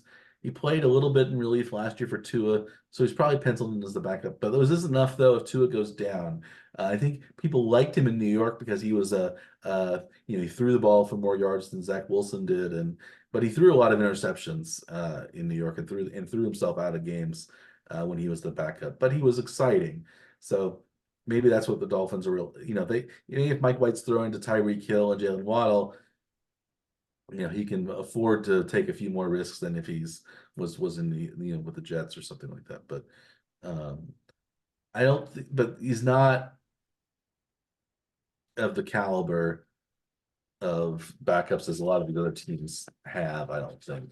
And the third quarterback is Skylar Thompson, who's 27 now, former 2022 seventh round pick from K-State. He started 2 games in that season, plus the playoff game in Buffalo. He didn't play at all last year. Including the playoffs, he's thrown for 2 touchdowns, 5 interceptions, has about a 50-ish rating.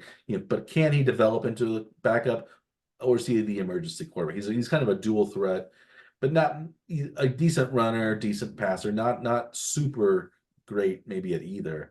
But he's the third quarterback, it seems like. What do you think's going on in Miami? How Yeah, what's their salary situation? We didn't really talk about Baltimore's salary situation either. But what's yeah, yeah. Baltimore. Lamar Jackson's making most of the money on the team anyway, so he's got 32 million for, and then the other quarterbacks are a million or less anyway. So there's nothing too exciting there anyway. Tua's kind of interesting anyway. He's like kind of a mid-price quarterback at least right now for this season. He's only pulling in a cap hit 9.5 million for this season before next year balloons to 59 million. Like, would you rather have Tua this year or Tua next year if you're a GM? I guess they would have this year, the next year, if there's less money. But But you'd think, with that much extra salary available, that you'd hope that you'd be able to have someone else around that you could be more comfortable with in the quarterback room as a possible replacement if he does get injured, because that has been kind of his history. Although he did avoid most of the injury last year, right? He played most of last season.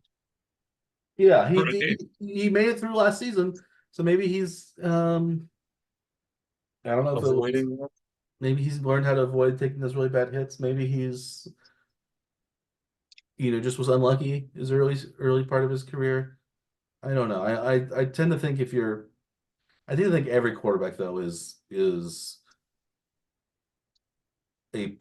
a possibility of injury, even especially even ones that we think of as being fairly healthy. Even Mahomes has had his injuries over the years, and I think it's good that Chiefs has somebody like Wentz as a backup. I think it's good that uh, the Steelers have their backups lined up that are pretty solid. Or the Browns or the Bengals have Jake Browning. It's but maybe you could say Jake Browning last year was not proven, and uh, Right. maybe Mike White or Skylar Thompson, if they get a chance this year, could be solid. But it's a little risky, I think, for the Dolphins, especially maybe seeing somebody like, I think the best quarterback out there probably is Ryan Tannehill, and he of course was in Miami the beginning of his career. He had much more success in Tennessee than he ever had in Miami, but maybe you have him bring him in as a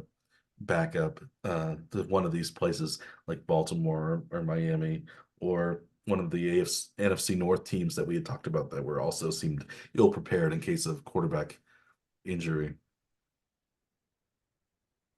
And in this most recent preseason game, they did have Tua start. He went 5 for 5, 51 yards and a touchdown, which is kind of what you want to see from your starting quarterback, right? Yeah. And they did go to Skylar Thompson next, and Mike White played most of the second half anyway. But after Mike White came in, the result of the drives I thought was kind of interesting anyway. Okay, ready? Yeah. Uh, Fumble, missed field goal, punt, punt, punt, punt, end of game. Not so great for resulting drives in this game. Yeah. Got Mhm. yeah. You're hoping he can be solid backup playing against third string guys. Not able to finish drives is probably not a great sign, but you know That's always seemed like kind of what Miami was dealing with anyway, was that there's kind of steep drop-offs after their number one guy anyway, Mm. right? So Yeah, yeah. yeah. All right. Well, we'll move on to the to Buffalo, which has not yet reached its frosty, frigid winter temperatures. It's still nice and balmy on on the shores of Lake Erie. We have it's all yeah between they're mostly on Erie and Buffalo, right? Yeah, and they're not Yeah. it's Ontario. Um, but we have the starter in Buffalo is Josh Allen, of course, 6'5", 28 years old now, former seventh overall pick in 2018 by the Bills. He played collegiately at Reedley Community College in California near Fresno, and then at Wyoming. He famously tried to write. He wrote letters to everybody trying to get on the roster, showing his highlights, but nobody would take a chance on Josh Allen. He didn't have great college stats, but he had a big arm, was athletic, projectable. Uh, he's been in the NFL. He's been solid, 63 and 30 as a starter. Last year, 11 and 6 record, 29 touchdowns, 18 interceptions, 525 yards rushing, plus 15 rushing touchdowns. Only sacked 24 times. He does make some mistakes, but he's a great thrower and a great runner. The question is maybe will injuries catch up to him? Uh, but he might be the best quarterback in the league, not named Mahomes. He's been fantastic for Buffalo. Uh, but behind him, and now it's a little bit tricky because it seems like the some of the backups have gone down. At least the slated original number two and number three have been injured. Mitch Trubisky was the number two, uh, former second overall pick in 2017 by the Bears, drafted infamously over Patrick Mahomes. He played at North Carolina in college, only 1 year as a starter there. Maybe that was something that was telling. He was a redshirt junior that year when in his starting season. He played 4 seasons in Chicago. 2021, he was in Buffalo. 2022, 23 he was a backup in Pittsburgh. Now he's back as a backup in Buffalo. 31 and 26 career record as a starter, so above 500. 72 touchdowns to 48 interceptions. He seems to be content, though, to be a backup now. Um, his best season as a starter was in 2018 when he had 24 touchdown passes, more than 3,000 yards passing, 95.4 quarterback rating, 400 plus yards rushing. So he's sort of a Josh Allen light, maybe in as a backup. He's a runner and a thrower, um, big guy, but he injured his knee, so he's going to be out for the next several weeks. It seems like so. Uh, Mm. they brought in the Raiders now cast off. It was a former Baltimore Ravens backup. Then Raiders free agent signing Anthony Brown, who was released by the Raiders in the wake of the Nathan Peterman signing.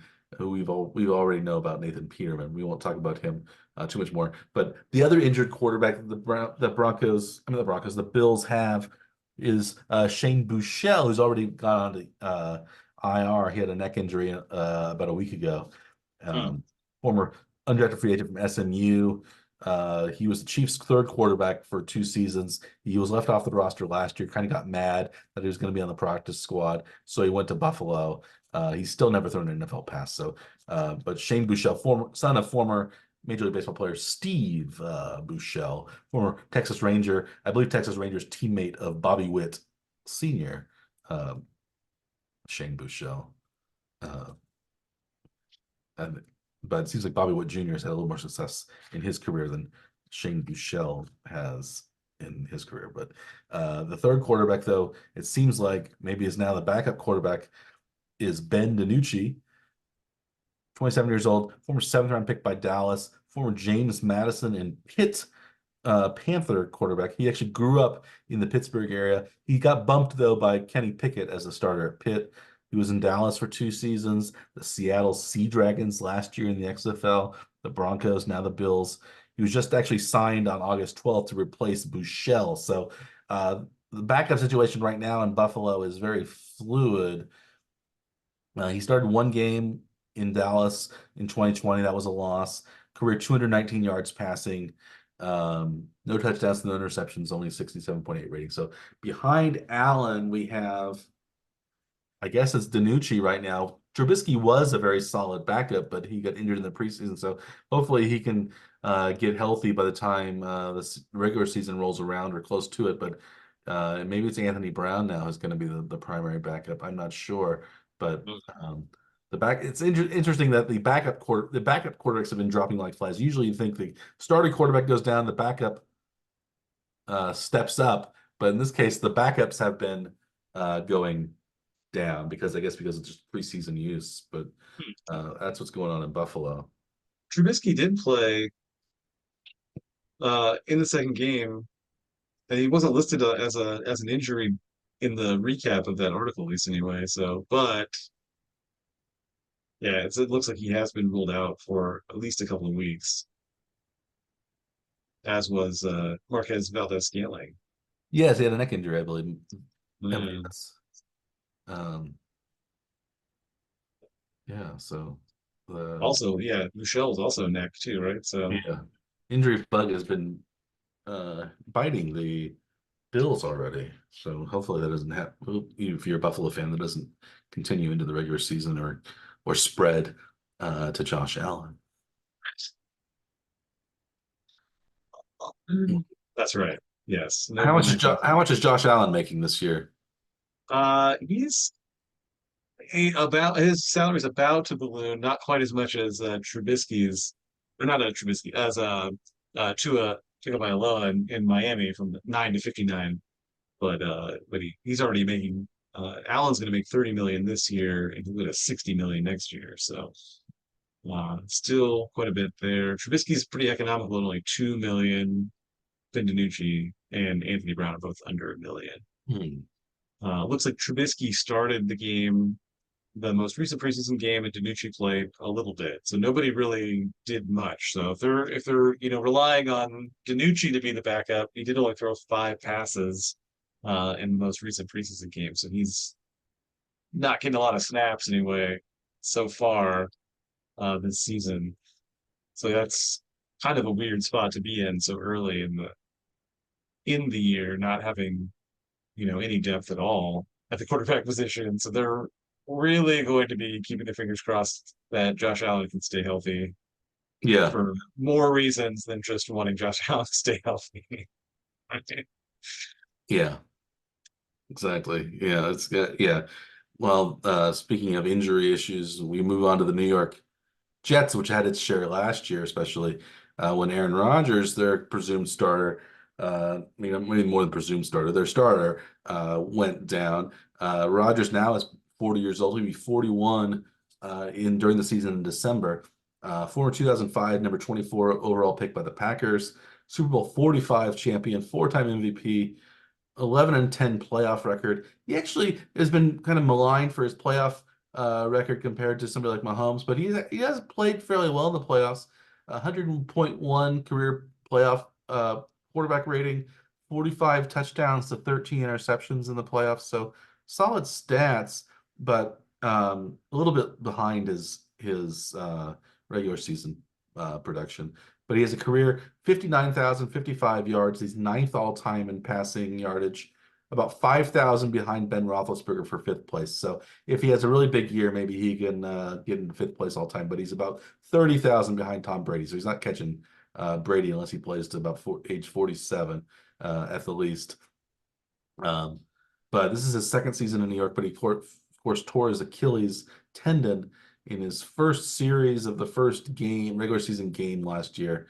Question is, can he be the same quarterback he was? The Jets have a lot riding on him again, but it seems like they have more of a backup in place in case Rodgers goes down than they did last year. It was just Zach Wilson and kind of randos behind him. This year they have Tyrod Taylor, who can be a good spot starter if Rodgers goes down. Taylor is 6'1". He's 35 years old now, so he's no spring chicken himself. Sixth-round draft pick by Baltimore out of Virginia Tech. He's played for a lot of teams: the Ravens, the Bills, the Browns, the Chargers, the Texans, the Giants, now at the Jets. 29, 28, and 1 overall as a starter. He was 2-3 last year for the Giants.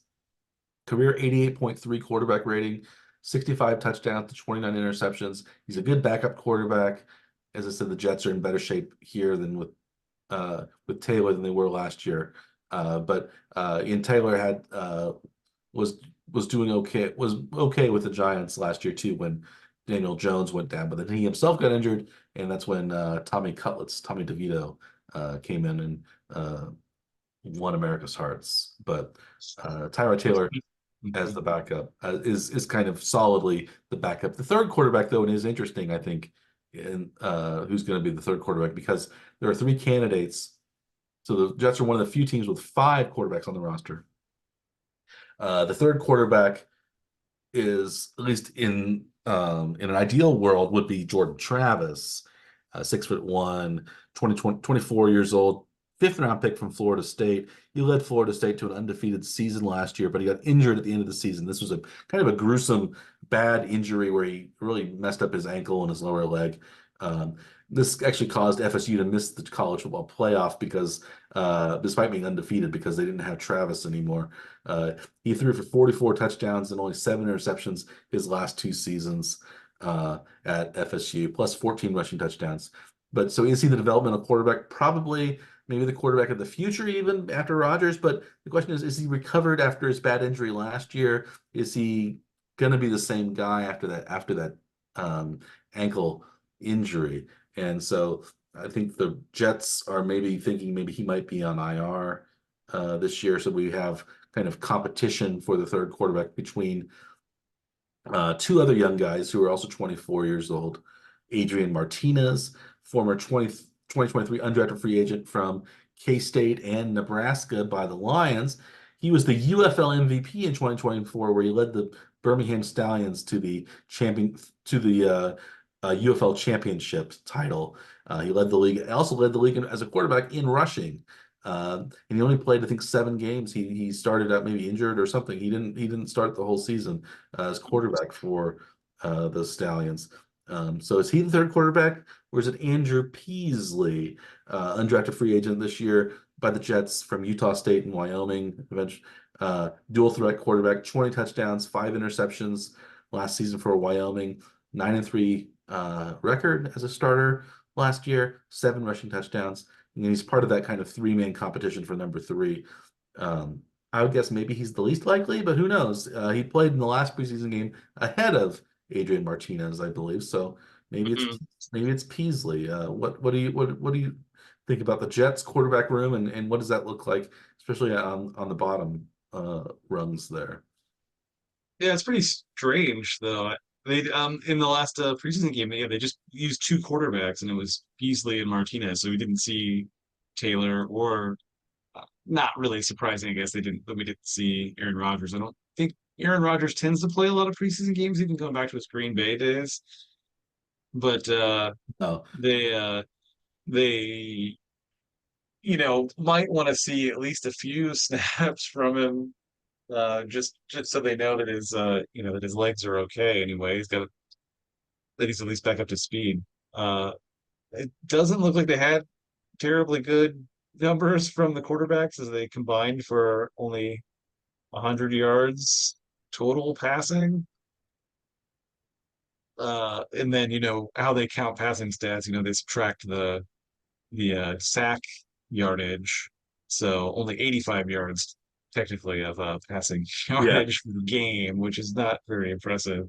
So, and nobody had more than 25 yards receiving either, so or more than 2 catches. So that's not what you probably want to see from a preseason game. So especially fans watching that are probably quite poor notice.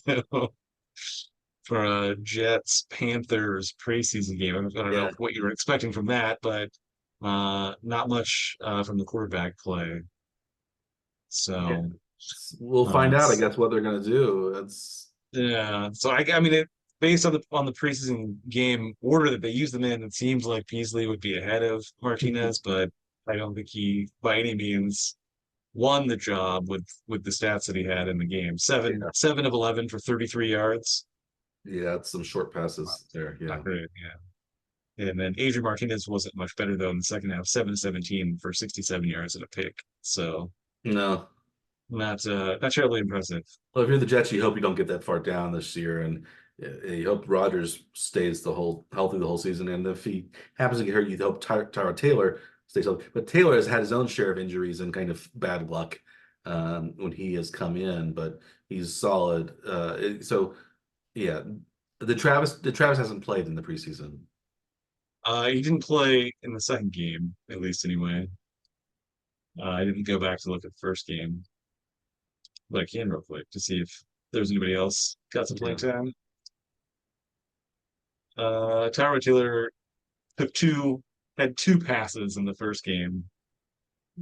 Otherwise, it was also Peasley and Martinez. So no, nothing out of the ordinary No there. Tyra. So, No, but no Travis. So he no seems like Travis. So yeah, he's still maybe going to be injured, maybe injured reserve or something on this season.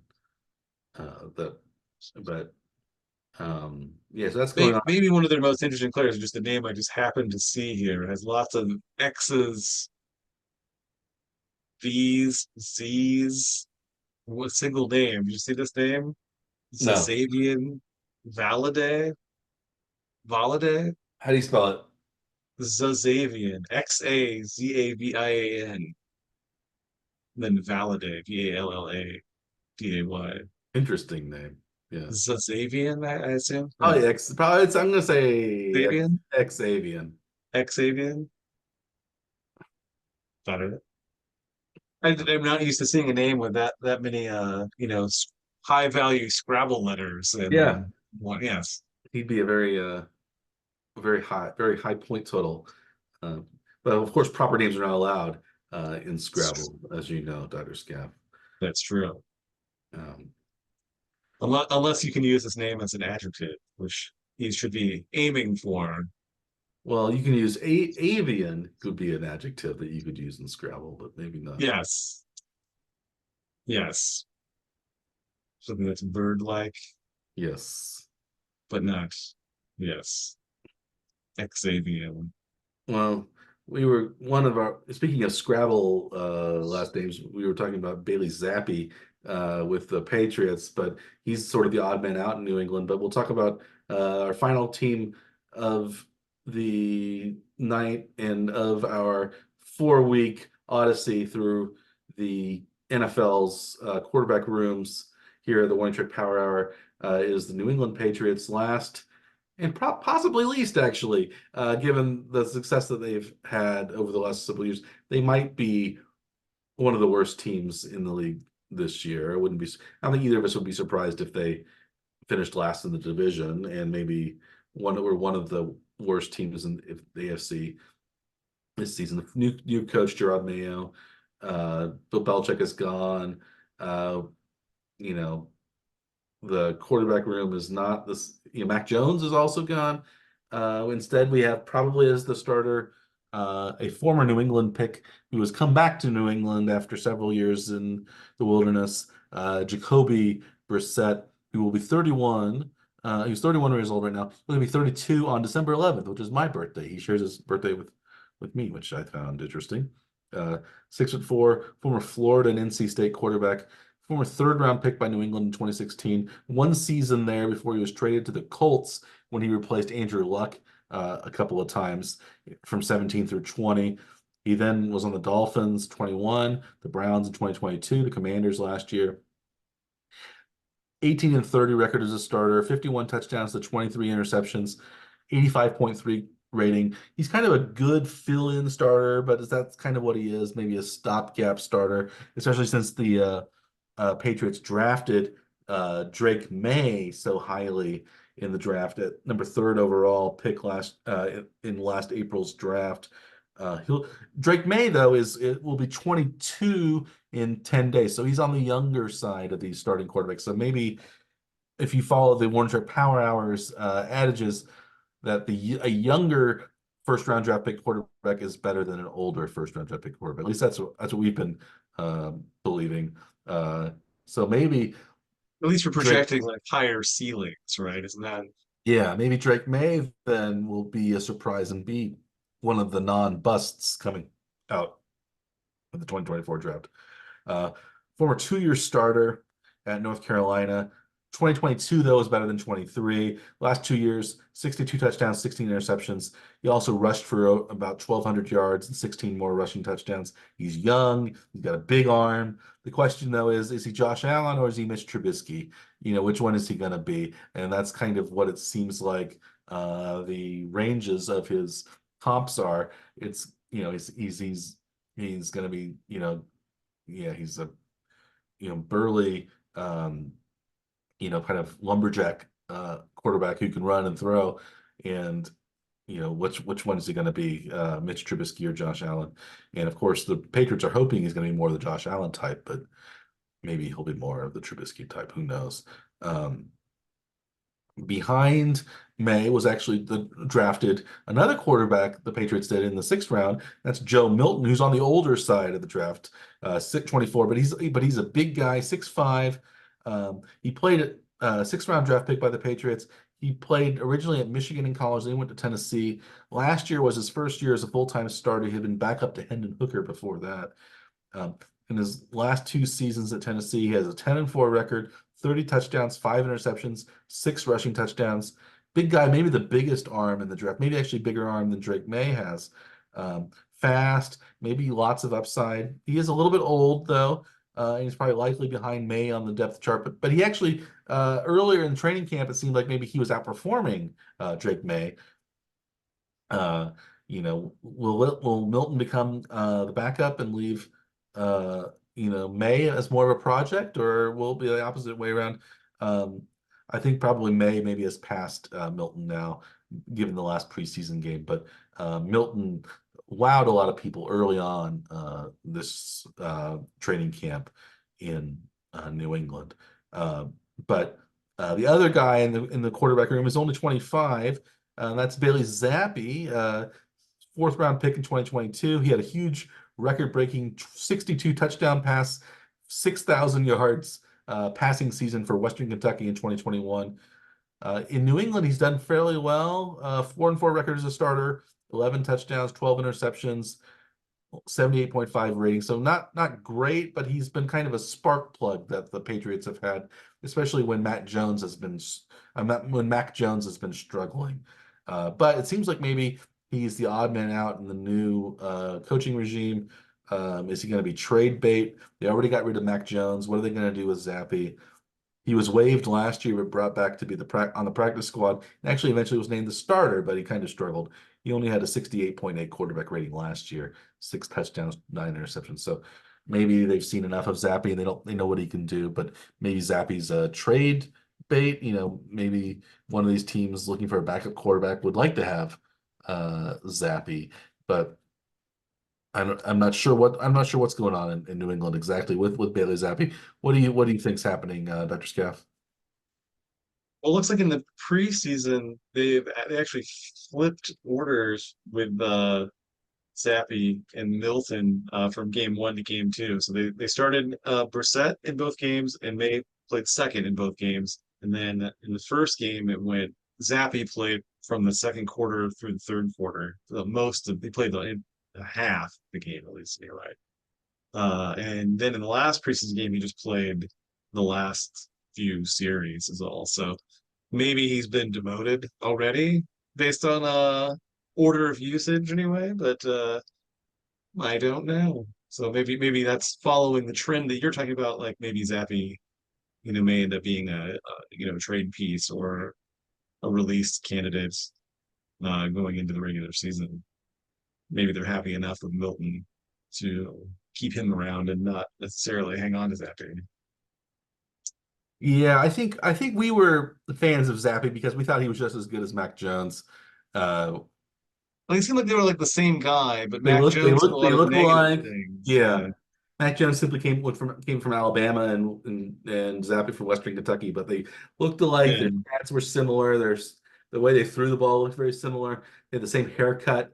They were just I they both had names that we made fun of sometimes, and but I yeah Oh, I'm like Mac Jones, like didn't seem like he handled some questions well, like in the post game interviews. Didn't seem like he necessarily cared Yeah, he was a little about the petulant. Yeah. performance.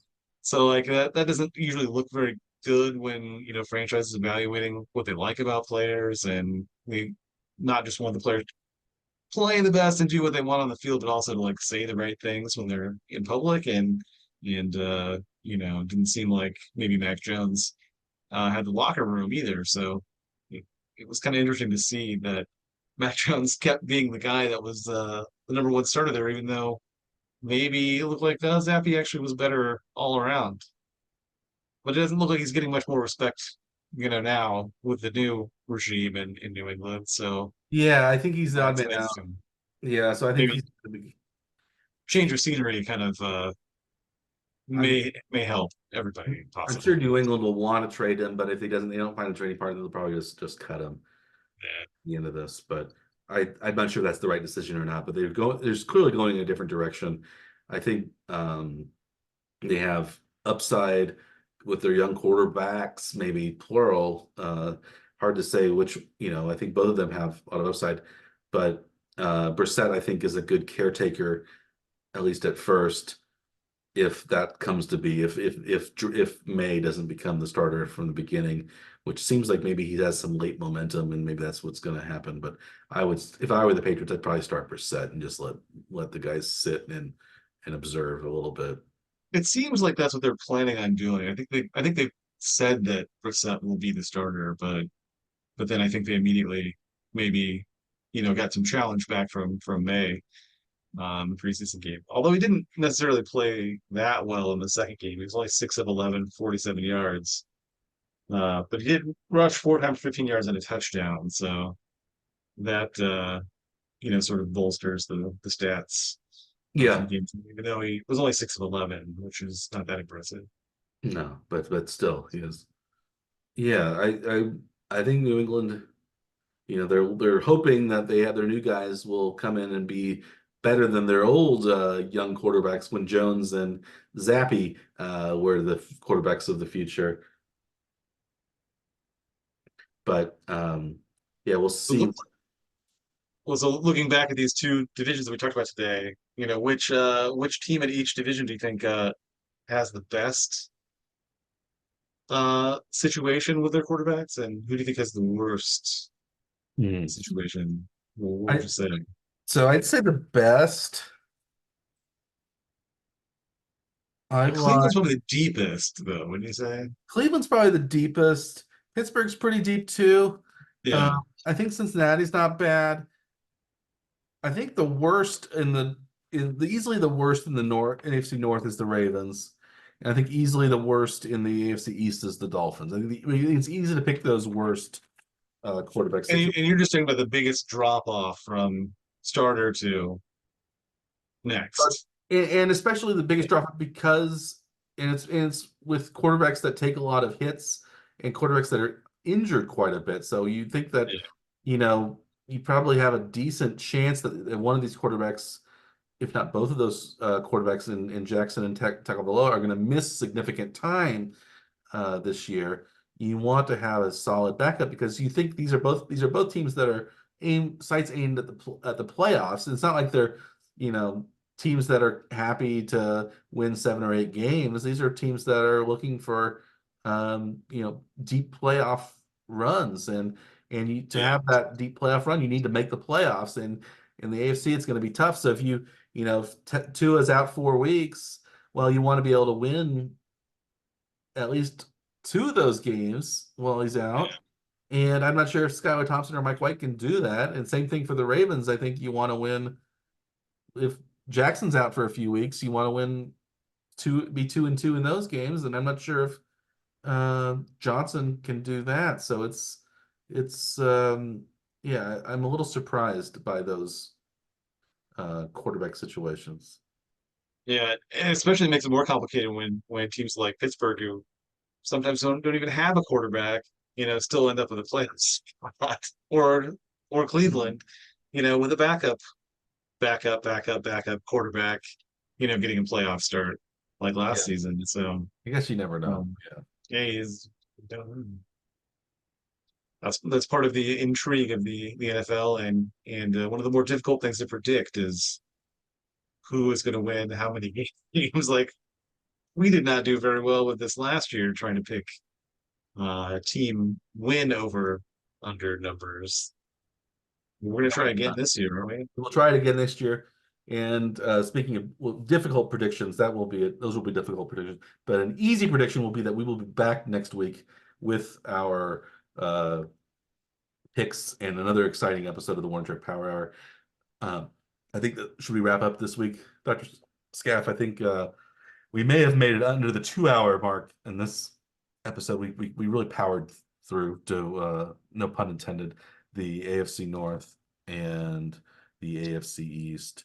But I think we went through them thoroughly and efficiently, and now everybody is the wiser related to the quarterbacks of those two divisions. And Now we're prepared to watch the season and know who's out there on the field, even if we go four deep. yes. Oh, we didn't mention the Royals. They ended up losing 9-5, so they had a mini comeback, and then there was the bullpen blew it again. But so the Royals are now 14 games over 500, 56 as we speak. But they're still solid, and we hope they'll continue their winning ways into next week as well. And we'll have more exciting baseball coverage, more football coverage as we get closer and closer to the regular season. Only a couple of weeks away now. And we'll also have other random exciting interesting ideas that you never quite know what's going to happen here on the One Trick Power, so that could come up as well. So uh, as always, I am Dr. Michael Werman. He is Dr. Andrew Scaff. We are the Warning Track Power Hour. Please like and subscribe to our podcasts or our YouTube channel. You can find the podcast at any podcast delivery platform that you like. And our YouTube channel, of course, is on YouTube. So, Oh, yeah, does it make sense? It's all coming together now. yeah. Yeah. Anyway, and thanks for viewing or listening. And until next time, here at the Warning Track Power Hour, we wish you a good day.